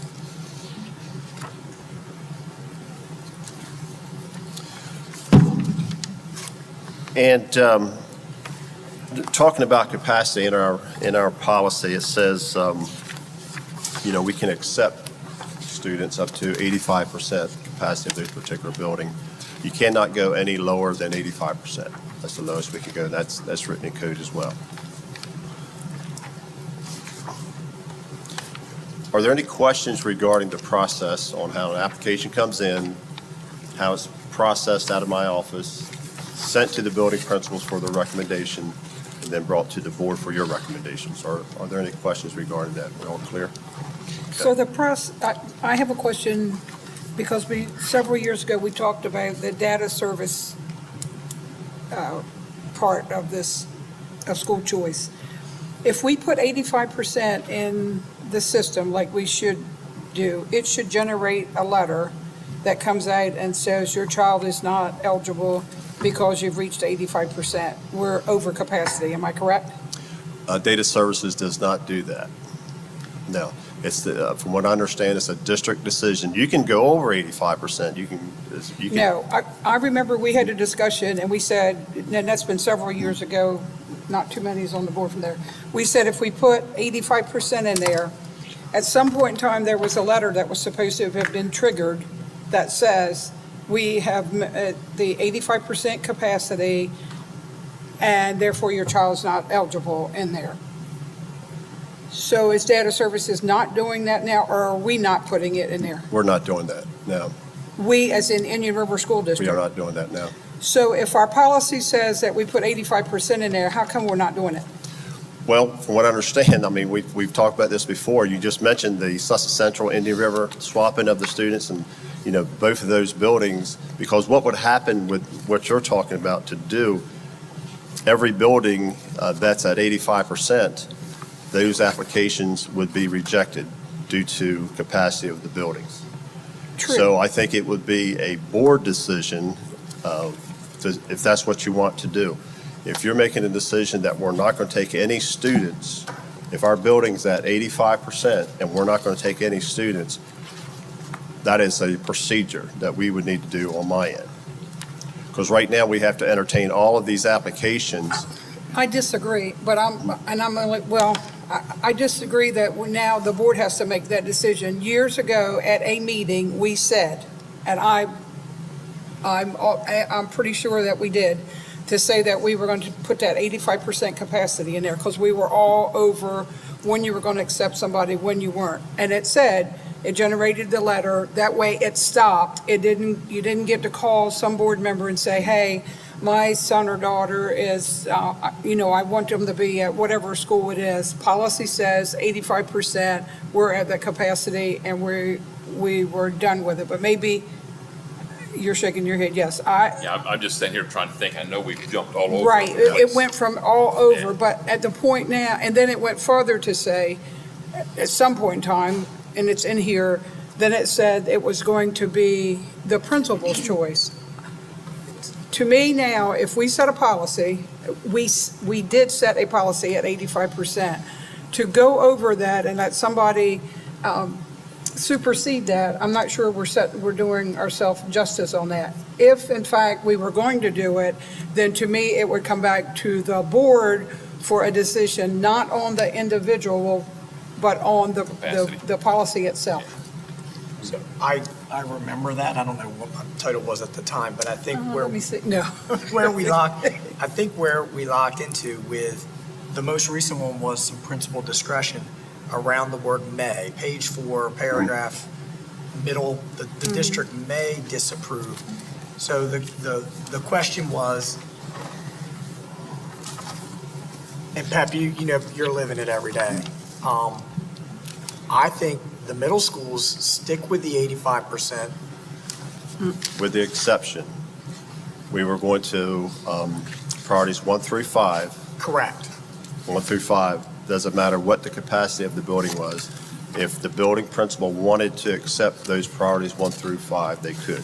Now, if they were over capacity, they certainly could deny due to capacity.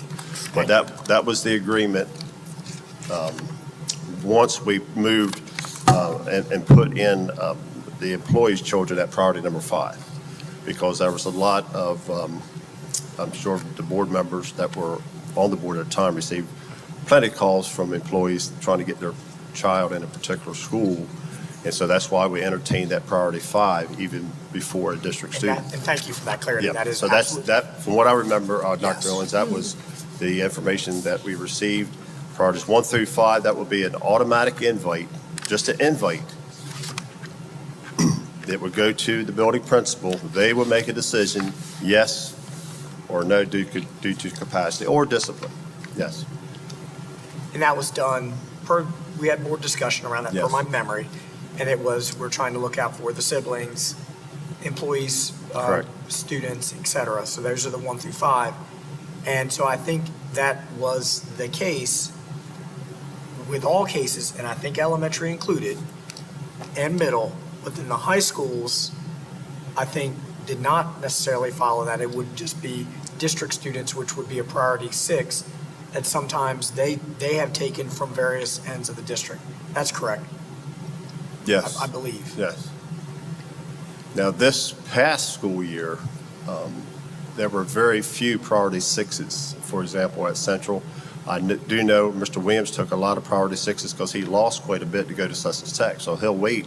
He has waited till he gets the full list of students leaving him, and then he'll backfill those seats in at his 9th grade level because he lost quite a few students to go to 9th grade students to go to Sussex Tech. So, and Mr. Wright, back to you. I've even brought this up to data services too. If that building is showing over capacity, why do we even let a parent apply for school choice if there's no hope there? But data services telling me they have that right to do that.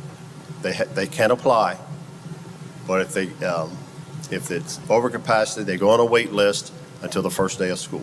So then, we are process we it. doing that? Yes, yes. At 85%, it's sending what you just said, we're not sending them a letter, so how are they notified? Through data services, will send a blanket email that you're placed on a waiting list due to capacity of those buildings.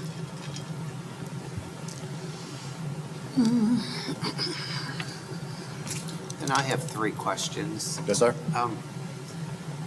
Consistency, just an example, mom and dad and son live in the Seaford School District, great football player.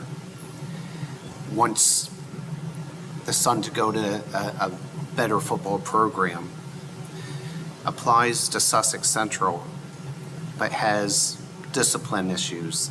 So Sussex Central says, no, we're not taking him, has discipline issues. So mom and dad apply to Indian River. And just an example, and Sure. Indian River says, we could really use this football player. We'll look past the discipline issues. How can we guarantee across district that we're consistent? Well, to answer that question, for a priority 7 with Indian River and Sussex Central, they will be put on a wait list because of the capacity of those buildings. Let's say they're not at Okay, capacity. so say they're at 85%. So what would happen, let's say they're under 85%. They're under 85%. They would have to take that student if they're under 85% in that a particular grade level. However, sports is not one of the reasons I believe you should be using school choice. That's not a That's not even a question on there. It would have to be It an does- IB program or something like Right, that. that's not even a question why you are choosing to Sussex Central. We just get an application for an unknown reason, just because they want to go to that particular building. I think Jerry brings up a good point, though, on consistency, and that's what I think why we're having this conversation. We don't want to be accused of disparity or Sure. inequality with any student. We want to be consistent in Absolutely. policy. Absolutely. So if we look at the listing that we have here, you can look and see there are several schools that are over 85%. Is it safe for me to say that they're over 85% and there are students within the district? I would have to, pull those students from those particular buildings. Because if it's not, then my question is, how did we get Indian River at 109%, Sussex Central at 135% over capacity? And the building capacity is 1,500 now, the new school's going to be 22. 22? So that's only 700 more students. And then, and then there's Millsboro Middle, that's 95. East Millsboro is 100 plus. So we're 15, 20, and 25% over our 85% capacity. And it blows my mind how it could happen unless there's people that live within that district and that's the school that they should attend.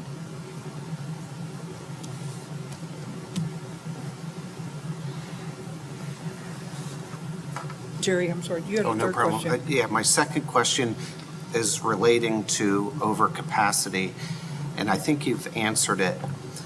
Schools that are over capacity, we're accepting priorities 1 through 5 if the principal recommends that.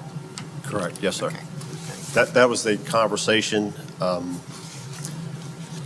Rodney Layfield was the board president at that time when all this was changed, but yes, you are correct. So whenever the lottery is done in February, all of those applications are put into priorities 1 through 5. They're sent to the building principals for review, to check attendance and check discipline. If they come back and say, I accept, they go on your board packet for final approval.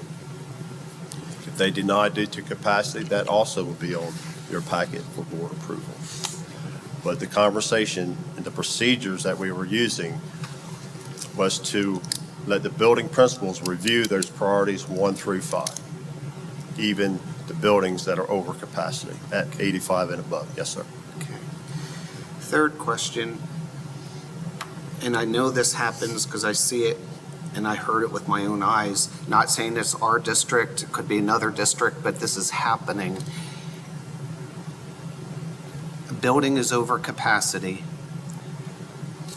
Mom and dad are talking to a principal or a coach out of district, and it's told to them, if your child wants to come here, we will find them an address. With aunt, uncle, grandparent, do we ever check, or is it required, a guardianship? Meaning, I live in Seaford, I want my son to go to Indian River. We have an aunt in the Indian River School District. Aunt comes in and signs, yes, he's living with me. This is his primary residence, but there's no change in guardianship, and legally, he's still living in Seaford. Someone just signs off on an address saying, yes, That's he's illegal. living here. That's illegal. And there's That a pro- there's a scenario, process. There's that the scenario relative- that you just described is Relative illegal. caregiver. Now, there is you can do a relative caregiver, but you have to prove, in that scenario that you just talked about, if there's a stable family in Seaford, relative caregiver is not going to work. No. Now, another process that probably parents and students in the situation that you just described, they can do another avenue as far as living double housed, and there's paperwork for that. So when that happens, the receiving school, for example, I'm going to use Sussex Central, they would have to get those documents to show that student A is living here, and they have all the proper documentation to make sure that student's living there with that particular residence, whoever's living, that's uncle or aunt or whomever. And Mr. Peden, what you're talking about, I've heard this many times throughout my career. And I'm not saying Yep. it's our district, Yep. but I have heard and seen and verified that that is happening You're across the correct. county. Yep, you're It exactly happens a correct. lot in athletics. Yep, you're exactly We, correct. we went through it before, brought investigators on, even had investigators go out and do an investigation on a kid that went from one high school to another. But you got parents who are gonna lie to the hilt. And if it's a grandparent or something like that they're staying with who's lonely and lives by himself, it's harder to prove than you think. You almost have to sit there 24 hours a day and log the hours the kid's actually in that home and not. But I agree, it is an issue, Jerry. It is an issue. And that was my question. Legal guardianship doesn't have to be transferred. We don't have to verify that as long as We if have they go to court, right. documentation. If they go to court and they have the proper documentation for guardianship, yes, that's a good document to have, because that's done legally through the court But it's system. not required. It's not required, no. The resident caregiver has to show a burden or something along Yes, those lines. parents can be contacted. They can't establish a home for safekeeping of the child. There's 8 different bullets that you have to prove in order for it to be a relative caregiver. Thank you. You're welcome. If I could just add to, one of the things they added to Delaware Code was around this, and they said that if a student enrolled in grades 10 through 12, they would not be eligible to participate in interscholastic sports for the first year. Now, it only speaks to the first year, but they did put that stipulation in code, probably to address what you're speaking And I of. think that changed this year. That is correct. You can go in front of DIAA and ask for the, Yeah, they can, you'd have to go to them to ask Yeah. for approval.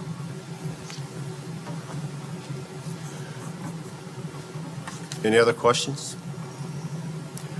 So from what I'm hearing is that we just need some guidance from the board on how you want us to accept these applications. We're getting ready to start the 25-26 process in November when that window opens. So in February, we would need some direction from the board how you want to bring those applications in. If you want to, that's going to be a discussion among your board, and let us know what we need to do on our end. And that would take place at the policy committee? Is that right? Yeah, well, That's- it's, I don't believe it would require board action, but it's more procedural. Correct, yes, sir. We've done that. We've brought it to policy and then to the full board for discussion. Now, the board can push back and say, go back to policy and clarify some things, but that's how we've done around that 85% and this 1 through 5 in the past. If someone is illegally going to a school-by-school choice, what is the protocol for reporting that? Who do you contact, you, Jay, or? They can contact me, and then typically we start that investigation on, hey, what's going on? And we do it every year. We have a handful of folks we have to look into and handle. One quick question, this is clarifying for me, I think. If you had a kid, let's say a central kid wanted to come to Indian River for the STEM program and was approved, and suppose after year 1 they drop out of the STEM program, so their choice automatically revoked at that point, or you have to wait that second year to revoke it? No, you could automatically revoke it. Okay, but they have to Because they stay in the dropped- program, they applied for it, they were accepted for it. Correct. Correct. And Mr. Steele, that talks about that on the definition of returning student. Gotcha. Yeah, and I did pull some data around that I just think is important to share. So in the Indian River STEM program, there's 101 students. 92 of the 101 live in the attendance zone. 8 of the 101 come from Sussex Central, and 1 of them is out of district, so very small number. For Sussex Central IB, 141 total students, 137 of the 141 live in the attendance zone, 2 come from Indian River High School, and 2 are out of district. So most of them are in the they're attendance already- area for those programs.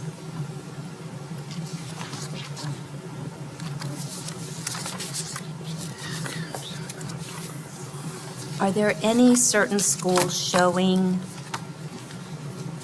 more of an issue with the way that the choice is handled? Mr. Lewis, anything to highlight there? Again, it's important to note the schools that are below the 85% have to accept, so then you get students Correct. from, like a John M. Clayton, you're going to get students from a Seaford Laurel, and they do, that we must take. But anything from your end? No?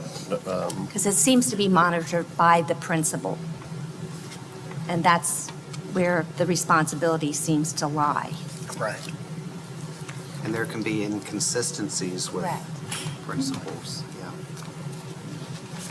Is there anything in the disciplinary that it's under 85%?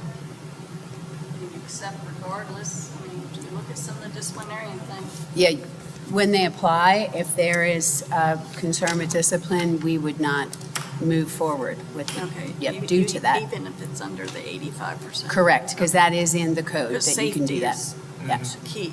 yeah, absolutely. Discipline and attendance. Also, if the student has attendance issues too.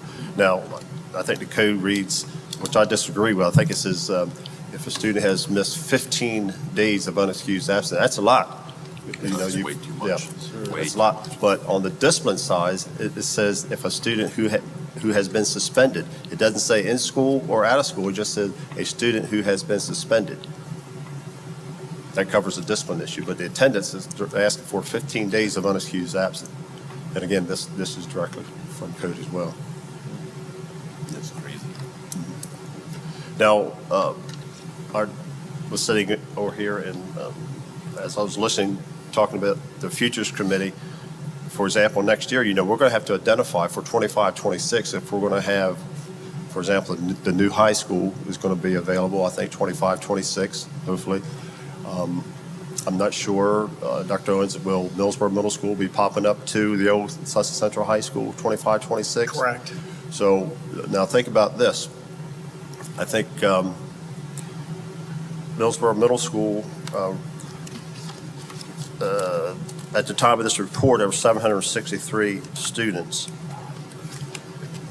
So if you take those 763 students and put them in a building that's capacity of 1,500, well, you're going to be at what, like 50-some, 51, 53%. So during the school choice application process, guess what you're going to have to take? Basically, anybody that applies. So you follow me where can go as we're opening up these new buildings? Because when those buildings are at that low capacity, as Dr. Owens mentioned, with Philip Shaw and Johnny Clayton, I mean, basically they can take anybody that applies to their building, and that would include out-of-district students. Thank you for bringing that up, Pep. We do need to look at that and get some decisions from probably DOE, because it will not be 1,500. The B wing of the current school is going to be part of the new Sussex Central High School. So we're going to have to reevaluate that school and the overall capacity of what can be accepted. So that'll be part of that process as well. But we need to have a decision on that. Yes, because we do have to turn that capacity report into DOE. The first report is due at the end of November. However, you can revise it and get it back to them at the end of January the following year. My thought is that we get a letter verification that we hold firm with where we are now until we are occupying that building. So I think we should, that would be my hope. We need a grace period. Yes, we do. Because we've seen how these projects can go, and this was stalled half a year. You know, we don't want to have an influx of students and we're stalled, and then you're further populating a school that's already over capacity, hence the reason we've built a new school. So I think we absolutely do. And then you get to the point of those students that we're talking about that could be at that new Sussex Central Middle School, could be district students or out-of-district students. And when they want to go to the high school, they have to reapply again, and they're not going to be able to get there because of the building going to be at capacity. They'll be at probably 92, 93% capacity when they open up. If we have over 2,000, I think their last count was 2,068, something like that. So at 2,200, that's probably going to put them at 92, 93%. So it's when they open almost up. like we lay the groundwork now, knowing that you're not going to be able to accept them. So we're far better off to start it now, put it in place what we're going to do, send the letters so that they're aware of it, than it is we get in this predicament now. And then, I say, we address that policy where it says may. If we want to be consistent and we want to do and not have one school do one thing and one school do the other, 85% is it. The principal does not have the decision to say, I can take it up to 90 or 95, because if you're overcrowded based on what we've said, you know, you don't have more teachers, there's only so many bathrooms, there's only the cafeteria, the hallways, everything points to us being consistent on there, whatever that, you know, whatever that purpose may be. But that's something, in this one, we'll bring it back and discuss it in policy, and then it will go before the board for the final discussion and decision.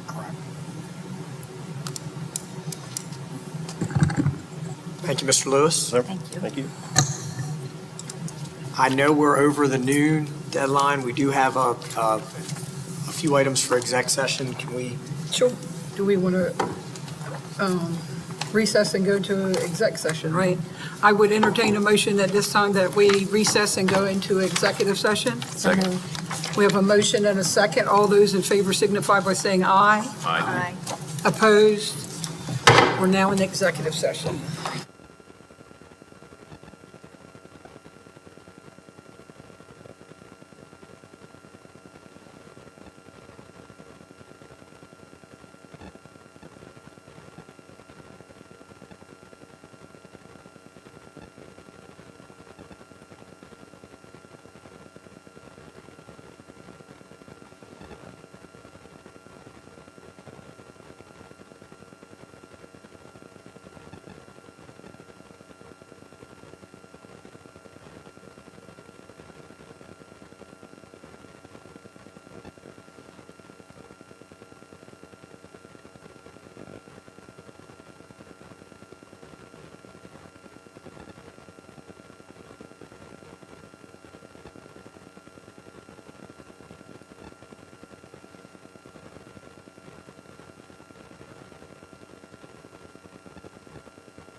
We will call our regular session back to order.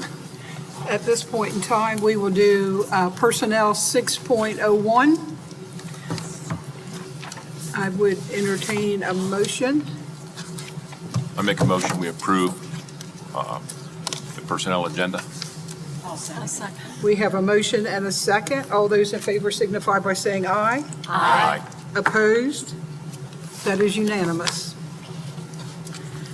7.01 is public comments. If there's anyone, board members or otherwise, that would like to make a comment at this time, we will entertain it. Seeing none, I would entertain a motion to adjourn. So moved. We have a motion and a second. All those in favor signify by saying aye. Aye. Opposed? We are adjourned. Hey, Jay.